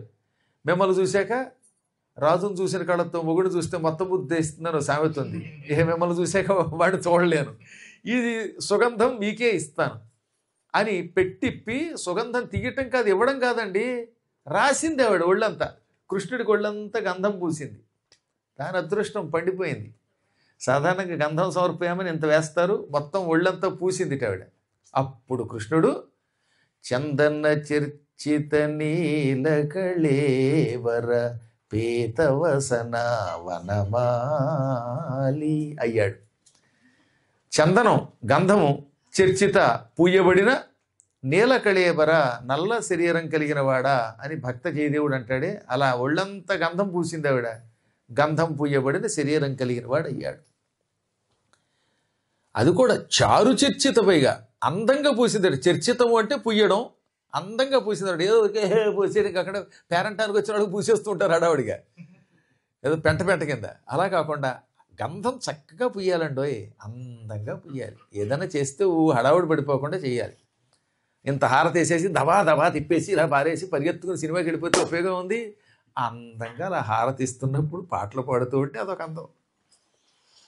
కొంతమంది హారతి ఇస్తారు, అసలు ఆ దృశ్యం కళ్ళ నుంచి అదృశ్యం అవ్వదండి. అన్నాళ్ళైనా మా కృష్ణ పరమాత్ముడికి అప్పుడప్పుడు ఇస్తూ ఉంటాం కదా కళ్యాణాల్లో, అప్పుడు వీళ్ళంతా అలా గంటలో కొడుతూ ఉంటే, హారతి పుచ్చుకుంటూ ఉంటే, కొంతమంది పాడుతూ ఉంటే ఎంత మధురంగా ఉంటుందండి. నీలవర్ణ నీలీలలు తెలియా, నీలవర్ణ నీలీలలు తెలియా, నా తరమా దేవాధిదేవా. నీలవర్ణ నీలీలలు తెలియా, నా తరమా దేవాధిదేవా. నీలవర్ణ నీలీలలు తెలియా. మురళీధారీ ఆ ఆ ఆ మురళీధారీ మోహన రూప, మురళీధారీ మోహన రూప, మురళీధారీ మోహన రూప. మాయవీడెరా మహతి మ్రోగెరా, మాయవీడెరా మహతి మ్రోగెరా, మాయవీడెరా మహతి మ్రోగెరా. మంగళగీతిని వినిపిల్తు దేవా, మంగళగీతిని వినిపిల్తు దేవా. నీలవర్ణ నీలీలలు తెలియా, నా తరమా దేవాదిదేవా. దేవదేవ దేవాది దేవ దేవ దేవ దేవాది దేవ అని అలా మంగళం పాడుతూ ఉంటే ఆ హారతి ఇస్తే ఆ దృశ్యం కమనీయం. అందుకని అందంగా పూసింది. అప్పుడు కృష్ణుడు శరీరం అంతా గంధం ఆవిడ పూసాక ఆవిడకేసి చూశాడు. గంధం ఎందుకు పూస్తాం? గంధాత్ పుణ్యమవాప్స్యసి అని మంత్రశాస్త్రం. పరమాత్మనికి గంధమును ఇవ్వడం వల్ల, గంధాత్ అంటే గంధము వలన, పుణ్యమును అవాప్స్యసి పొందుతున్నావు. అందుకే పుణ్యో గంధ అన్నాడు భగవద్గీతలో. పుణ్యో గంధ అన్నాడు కృష్ణుడు. గంధం ఎప్పుడు పుణ్యం ప్రసాదిస్తుంది. కష్టపడి సాన తెచ్చి గంధపు చెక్కని అరగదీసి, మన చేత్తో అరగదీసి తీసినటువంటి గంధం స్వామికి పుయ్యండి, పరమ పుణ్యం రాకపోతే అడగండి. ఆ పుణ్యం మహాపాపాలను తొలగిస్తుంది, ఇహపరాలు ప్రసాదిస్తుంది. అంత గంధం పోసాక ఇంకా ఆవిడ దగ్గర పాపం లేదుగా, పుణ్యం వచ్చింది. పుణ్యం వచ్చాక రూపం ఏమవ్వాలి? ఇప్పుడు సౌందర్యంతో నిండాలి. పైగా కృష్ణుడి నోటితో వేళాకోళానికైనా సుందరి అంటే ఆవిడ సుందరి కాకుండా ఉంటుందా? గురువుగారు నీకు వీసా వస్తుందని ఎవరితోనే అన్నాక వాడికి రాకుండా ఉన్నదా? వస్తుంది. అది గురువుగారి వాక్యం, నోటి వాక్యం అది. అందులో ఆయన జగద్గురువు. అందువల్ల వెంటనే ఏం చేశాడు, ఆవిడ కాలి బొటన వేలు మీద తన కాలి బొటన వేలు పెట్టి నొక్కి గడ్డం కింద చేయి పెట్టి టిక్కుని ఇలా అన్నాడు. అండంతో నిటారుగా నిలబడిపోయింది ఆవిడ. ఏది గూరిపోయింది, వంకర్లు పోయాయి, పరమ సుందరాకారుడు అయిపోయింది. ఆవిడ సౌందర్యాన్ని చూచి పక్కనున్న చిలికెత్తులు ఆనందంతో చప్పట్లు కొట్టి అబ్బో అబ్బో ఏమి సౌందర్యమే, నీ జాతకం అన్నారు. ఇప్పుడు ఆవిడికి తెలియాలిగా, అందరూ పొగుడుతున్నారు బాగానే ఉంది, తాను అందంగా ఉందనే విషయం తనకి తెలియాలి. ఆవిడికి తెలిసింది. ఎలాగా? కృష్ణుడు బొగ్గల్లో చూసుకుంది తన రూపాన్ని. ఆయన చెక్కిళ్ళు అద్దం లాంటి చెక్కిలు చూసి ముద్దొస్తుందంటావని అందుకు పాడేవారు అనమాట. కొంతమంది చెక్కిళ్ళు ఎంత బాగుంటాయోనండి, దిక్కుమాల చెక్కిళ్ళు కొంతమంది చూస్తే ఆడిలిపోతాం. కానీ ఆ కృష్ణుడి యొక్క చెక్కిళ్ళు అద్దాల్లో ఉండడం వల్ల అందులో ఆవిడ రూపాన్ని చూసుకుని మూర్చిపోయింది. ఇది నా రూపమేనా అనుకున్నది. అప్పుడు పక్క వాళ్ళు అన్నారు, ఆయనకి గంధం పూసావు, ఆయన ఏమో కాళ్ళతో నీ కాళ్ళు తొక్కి గడ్డం ఇలా అన్నాడు, సరైపోయింది వంకర, అందంగా అయిపోయావు అనగానే వెంటనే కృష్ణుడి కొంగు పట్టుకున్నది, పై వస్త్రం పట్టుకున్నది. స్వామి నా ఇంటికి రా, నా సేవలు అందుకో, పరమాత్మ ఈ సౌందర్యం నీవు ప్రసాదించావు, మా ఇంటికి రా, నా సేవలు పుచ్చుకో, నన్ను అనుగ్రహించనగానే అందంగా ఉన్నావు కదా అని నువ్వు పిలిస్తే వచ్చి సేవలు అందుకోవడం కుదరదు, అక్కడ షేవ్ చేయవలసిన వాడు ఒకడు ఉన్నాడు మా మేనమామ, వాడి సంగతి చూస్తాను, సమయం వచ్చినప్పుడు నీ దగ్గరకు వస్తాను అని పంపేశాడు. ఆ రోజు నుంచి అది సైరంధ్రి కదట, సైరంధ్రిన్ విభవ విజిత చక్రపురంధ్రిన్ అన్నారు. తన వైభవంతో ఇంద్రుడి భార్య శచీదేవిని కూడా జయించింది. అంటే శచీదేవి కంటే అదృష్టవంతురాలు అయిపోయింది అనమాట. అంత మారిపోయింది ఆవిడ జాతకం. అందుకని భగవంతునికి మనం ఇంత ఇచ్చినా అది ఏదో నాటికి కొండంత అవుతుంది. మీరు గుర్తుపెట్టుకోండి, వాళ్ళు చేస్తున్న ఇవేం వ్యర్థం కావు. ఈ భాగవత సప్తాహాలు, పురాణ శ్రవణములు, గురువులకు పెడుతున్న వైసురుపాకాలు, గురువు గారికి పెడుతున్న ఆవకాయ, చప్పని నీళ్లలో ఉప్పు కారం కల్పించిన నీళ్లు, ఇవి ఏవి వ్యర్థం కావు. రవ్వంత కాఫీ, అది రేపు పొద్దున కొండంత పుణ్యమే వస్తుంది. పుణ్యం ఎప్పుడూ కూడా ఇచ్చేది ఎంతైనా కొండంత అవుతుంది. అందుకే భగవద్గీతలో కృష్ణుడు ఏమన్నాడు, అత్యల్పమపి పుణ్యస్య త్రాయతే మహతో భయాత్. అర్జునుడితో కృష్ణుడు భగవద్గీతలో ఏమన్నాడు, ఎంత పుణ్యమైనా అది ఇంత అన్నాడు. అత్యల్పమపి పుణ్యస్య, పుణ్యము స్వల్పముగా చేసిన మహతో భయాత్ త్రాయతే, మహాభయం నుంచి రక్షిస్తుంది, గొప్ప భయం లేకుండా చేస్తుంది. చేసే పుణ్యం లవం, కానీ అది కొండంత శక్తితో నిన్ను రక్షిస్తుంది అన్నాడు ఆయన. అందువల్ల ఆవిడ అదృష్టవంతురాలే వెళ్ళిపోయింది. ఇక్కడికి ఆవిడను అనుగ్రహించాడు. ఒకడిని చంపాడు, ఒక ఆయన చేత అలంకారం చేయించుకున్నాడు, ఒక ఆయన చేత పువ్వుల దండ వేయించుకున్నాడు, ఒక ఆవిడ చేత గంధం పోయించుకున్నాడు. ఇప్పుడు ధనుష్యాల దగ్గరికి వెళ్ళాడు. ఇంకేముంది, ఆ ధనుష్యాల దగ్గరికి వెళ్ళగానే కొండంత విల్లు, శివుడి ధనుష్యంతో అంత ధనుస్సు, అది రేపు యజ్ఞం జరిగేది దానికే. అటువంటి విల్లు చూసి కాపల వాళ్ళు చూసి వెళ్ళిపోవాలి, ముట్టుకోకూడదు అంటున్నారు. పైగా మ్యూజియంలో డోంట్ టచ్ అని పెడతారు కదా, డోంట్ టచ్ అనే బోర్డు అక్కడే ఉన్నది.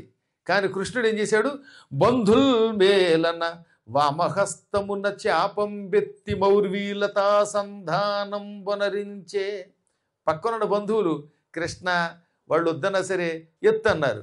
ఆయన టక్కన ఎత్తాడు. పైగా దేంతో? కుడి చేత్తో కాదు, రాముడు శివధనుస్సుని కుడి చేత్తో ఎత్తాడు, ఈయన కంసుడి ధనుస్సు వామహస్తమున ఎడం చేత్తో టక్కన ఎత్తాడు. ఆ ఎత్తడం ఎలా ఉంది? ఏనుగు చెరుకు గడ ఎత్తినట్టుంది. ఆ చెరుకు గడ ఏనుగుకి ఎంతండి? టక్క నోట్లో వేసుకు విరుచుకుని తినేస్తున్నావునా? అంత తేలిగ్గా ఎత్తి ఆ పైన అల్లె తాడు ఉంటుందిగా, ఆ తాడు విల్లు వంచి కట్టబోయాడు. ఫట్ అనే శబ్దంతో, మహాశబ్దంతో విరిగిపోయింది. రామావతారంలో శివధనుర్భంగం, కృష్ణావతారంలో కంసధనుర్భంగం చేశాడు. శబ్దంతో రెండుగా విరిగిపోయింది. ఆ శబ్దము ఎక్కడో అంతఃపురంలో ఉన్న కంసుడి గుండెల్ని భేదించిందన్నారండోయ్. భేదించన్ భోజ విపుని బెంకంబదిప. ధనుశ్శాలలో విరిగితే పెద్ద శబ్దం వచ్చి ఆ శబ్దమునకు హృదయం పగిలిపోయినట్టు అయిపోయిందనమాట. వాడి ధైర్యం సడలిపోయింది. ఏం జరిగిందని పడిపోయాడు వాడు. మొహం మీద నీళ్లు చల్లారు. కానీ అప్పటికే వాడికి వార్త తెలిసింది, తన ధనుస్సును విరగొట్టాడు కృష్ణుడని. అనవసరంగా వాడిని పిలిపించుకున్నానేమో అని అనుమానం వచ్చింది వీడికి. కెలుపుకున్నాను అనుకున్నాడు. ఈ కాపల వాళ్ళకి మండిపోయింది. రాజుగారు విల్లు విరగొడతావా అని కత్తులు గదలు సోలాలు పుచ్చుకుని మీదకు వస్తుంటే కృష్ణుడు ఆ విరిగిపోయిన ధనుస్సులో ఓ ముక్క బలరాముడికి ఇచ్చి, అన్నయ్య టేక్ ఇట్ అన్నాడు. ఒక ముక్క తాను తీసుకున్నాడు.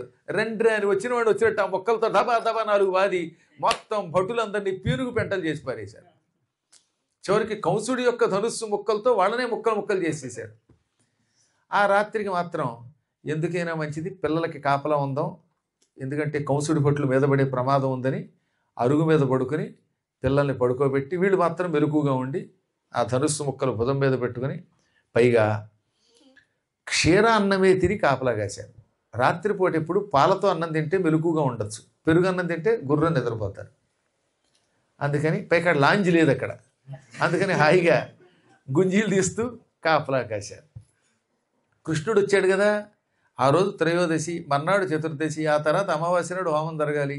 కానీ చిత్రం ఏంటంటే చంద్రుడు ఆకాశంలో వచ్చేట అందంగా స్వచ్ఛమైన పిండి వెన్నెలు కురిపించాడన్నారు.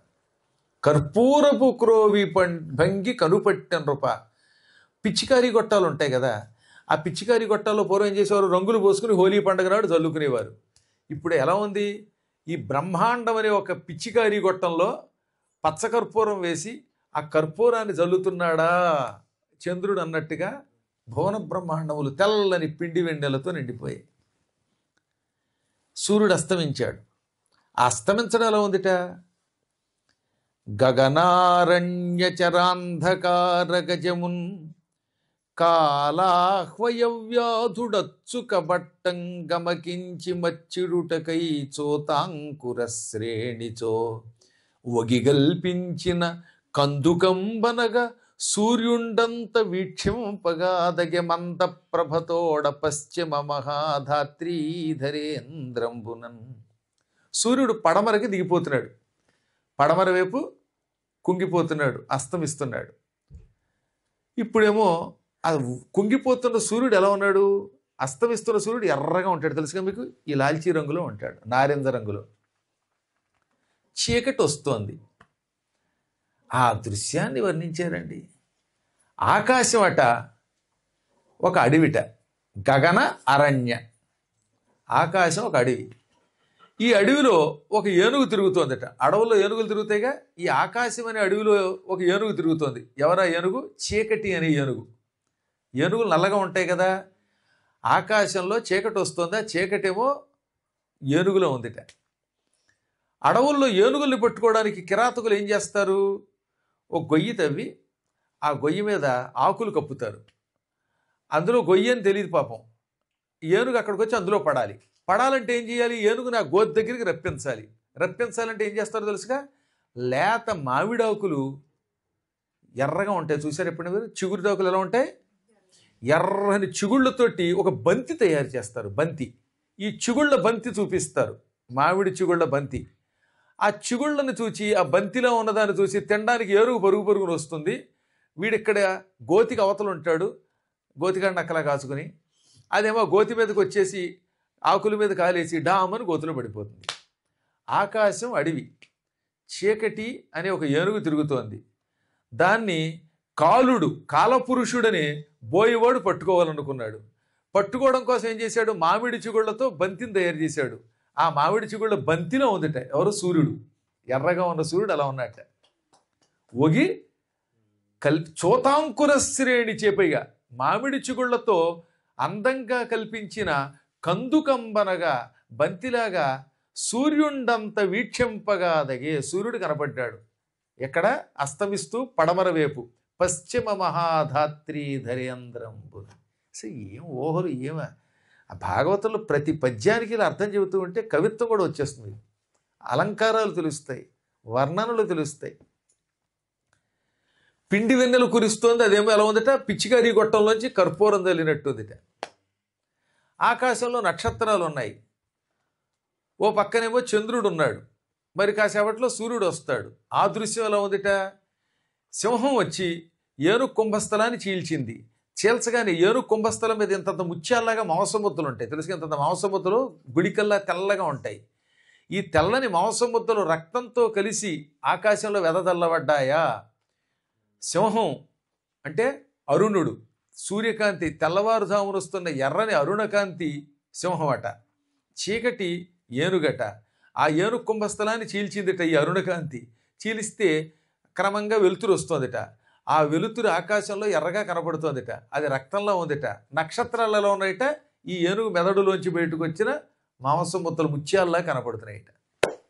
అరుణహరి నఖర విదళిత గురు తిమిరే వేంద్ర కుంభ కోట వినిర్ముక్త రుధిర మౌక్తికముల క్రియ. రక్తంతో కూడిన ముత్యాల్లాగా ఎవరు కనపడ్డారు?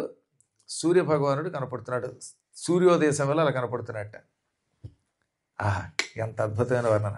ఇలాంటి వర్ణనలు చాలా ఉన్నాయి. సూర్యాస్తమయం, సూర్యోదయం, చంద్రోదయం, చంద్రాస్తమయం ఇవన్నీ వర్ణించారు. సాయంత్రం సూర్యుడు దిగిపోయాడండి, చంద్రుడు వచ్చాడు. సూర్యుడు ఉన్నప్పుడు తామర పువ్వులు ఏమవుతాయి? వికసిస్తాయి. కానీ చంద్రుడు వస్తే ముడుచుకుంటాయి. చంద్రుడు ఎంత అందంగా ఉంటాడు, నిజానికి ఆహ్లాదంగా ఉంటాడు కదా. అయినా కలువ పువ్వులు మాత్రమే వికసిస్తాయి, తామర పువ్వులు పద్మములు ముడుచుకుంటాయి. దానికి గల కారణం చెప్పారు. కళలు కలుగుగాక, ఓయ్ చంద్ర, నీ దగ్గర 16 కళలు ఉన్నాయి. కమల తోడగుగాక, లక్ష్మీదేవి నీకు చెల్లెలు, నీ దగ్గర కళలున్నాయి, లక్ష్మి తోడై తోబుట్టు అయ్యింది. శివుని మౌళి మీద చేరుగాక, శివుడంతటి వాడి శిరస్సు మీద ఉన్నావు, చంద్రమౌళి అనిపించుకున్నాడు ఆయన, అవునా? అన్యునల్లా తపనుడైన మత్పతి అని సాధ్విభంగి కమల జాతి మొగిడే. నువ్వెంతో గొప్పవాడివే, అందంగా ఉన్నావు, శివుని శిరస్సు మీద ఉన్నావు, లక్ష్మికి సోబుట్టువి, కళలు ఉన్నాయి, వెన్నెల వెదజల్లుతావు. అయినా మా భర్త సూర్యుడు బాగా కఠినుడు, అంటే కోపంతో చూస్తాడు, అనగా వేడిగా ఉంటాడు. ఎంత వేడిగా ఉన్నా మా భర్త కోపిష్టివాడైనా మా భర్త ముఖం తప్ప పరస్త్రీ పరపురుషుడి యొక్క ముఖం మేము చూడం అని ఒక పతివ్రత ముఖం ముడుచుకున్నట్టుగా, గడప చాటుకు వెళ్ళినట్లుగా తామర పువ్వులు ముడుచుకున్నాయి. అది సహజం. తామర పువ్వులు సూర్యాస్తమయంలో ముడుచుకుంటాయి. ఆ తామర పువ్వులు పతివ్రతలట. పతివ్రతలు మొగుడు ముఖం తప్ప ఇతర ముఖాలు చూడరట, ఇతర ముఖాలు చూస్తే ముడుచుకుంటారట. అందుకని చంద్రుడు పరాయి పురుషుట్ట, వాడు ఎంత అందంగా ఉన్నా నీ మొహం చూడం, పో, మా మొగుడే మొగుడు అంటూ ఒక సాధ్యులాగా కమలజాతి మొగిడింది, ముడుచుకుపోయింది. అందుకే పోతన గారిని మహాకవి అన్నారు. ఇలాంటి ఎన్నో వర్ణనలు చేశారు. రేపు కంసుని చంపేద్దాం, రేపు 4 రోజులు పాటు బతికాడు దిక్కుమాలాడు, రేపు వేసి పారేద్దామని. అనంతరం శ్రీకృష్ణ పరమాత్మ ఎడ్యుకేషన్కి వెళ్ళడం, రుక్మిణి కళ్యాణం, ఈ కథలన్నీ వరుసగా చెప్పుకుంటాం. చూస్తుండగా 4 రోజులు గడిచిపోయింది. ఏం విచిత్రంతో రోజులలో వెళ్ళిపోతున్నాయి నాయన. కిరణం, అది కిరణే నా మాయన అని ఆవిడ కూడా పాపం ఎంతో పతివ్రత కనుక కూడా వచ్చి ఎక్కడి నుంచో ఇక్కడికి వచ్చి వస్తుంది. వాళ్ళు రాత్రి ఇంటికి వెళ్ళిపోతున్నట్టు కదా. మీ అందరికీ భగవంతుని అనుగ్రహం కలుగుగాక.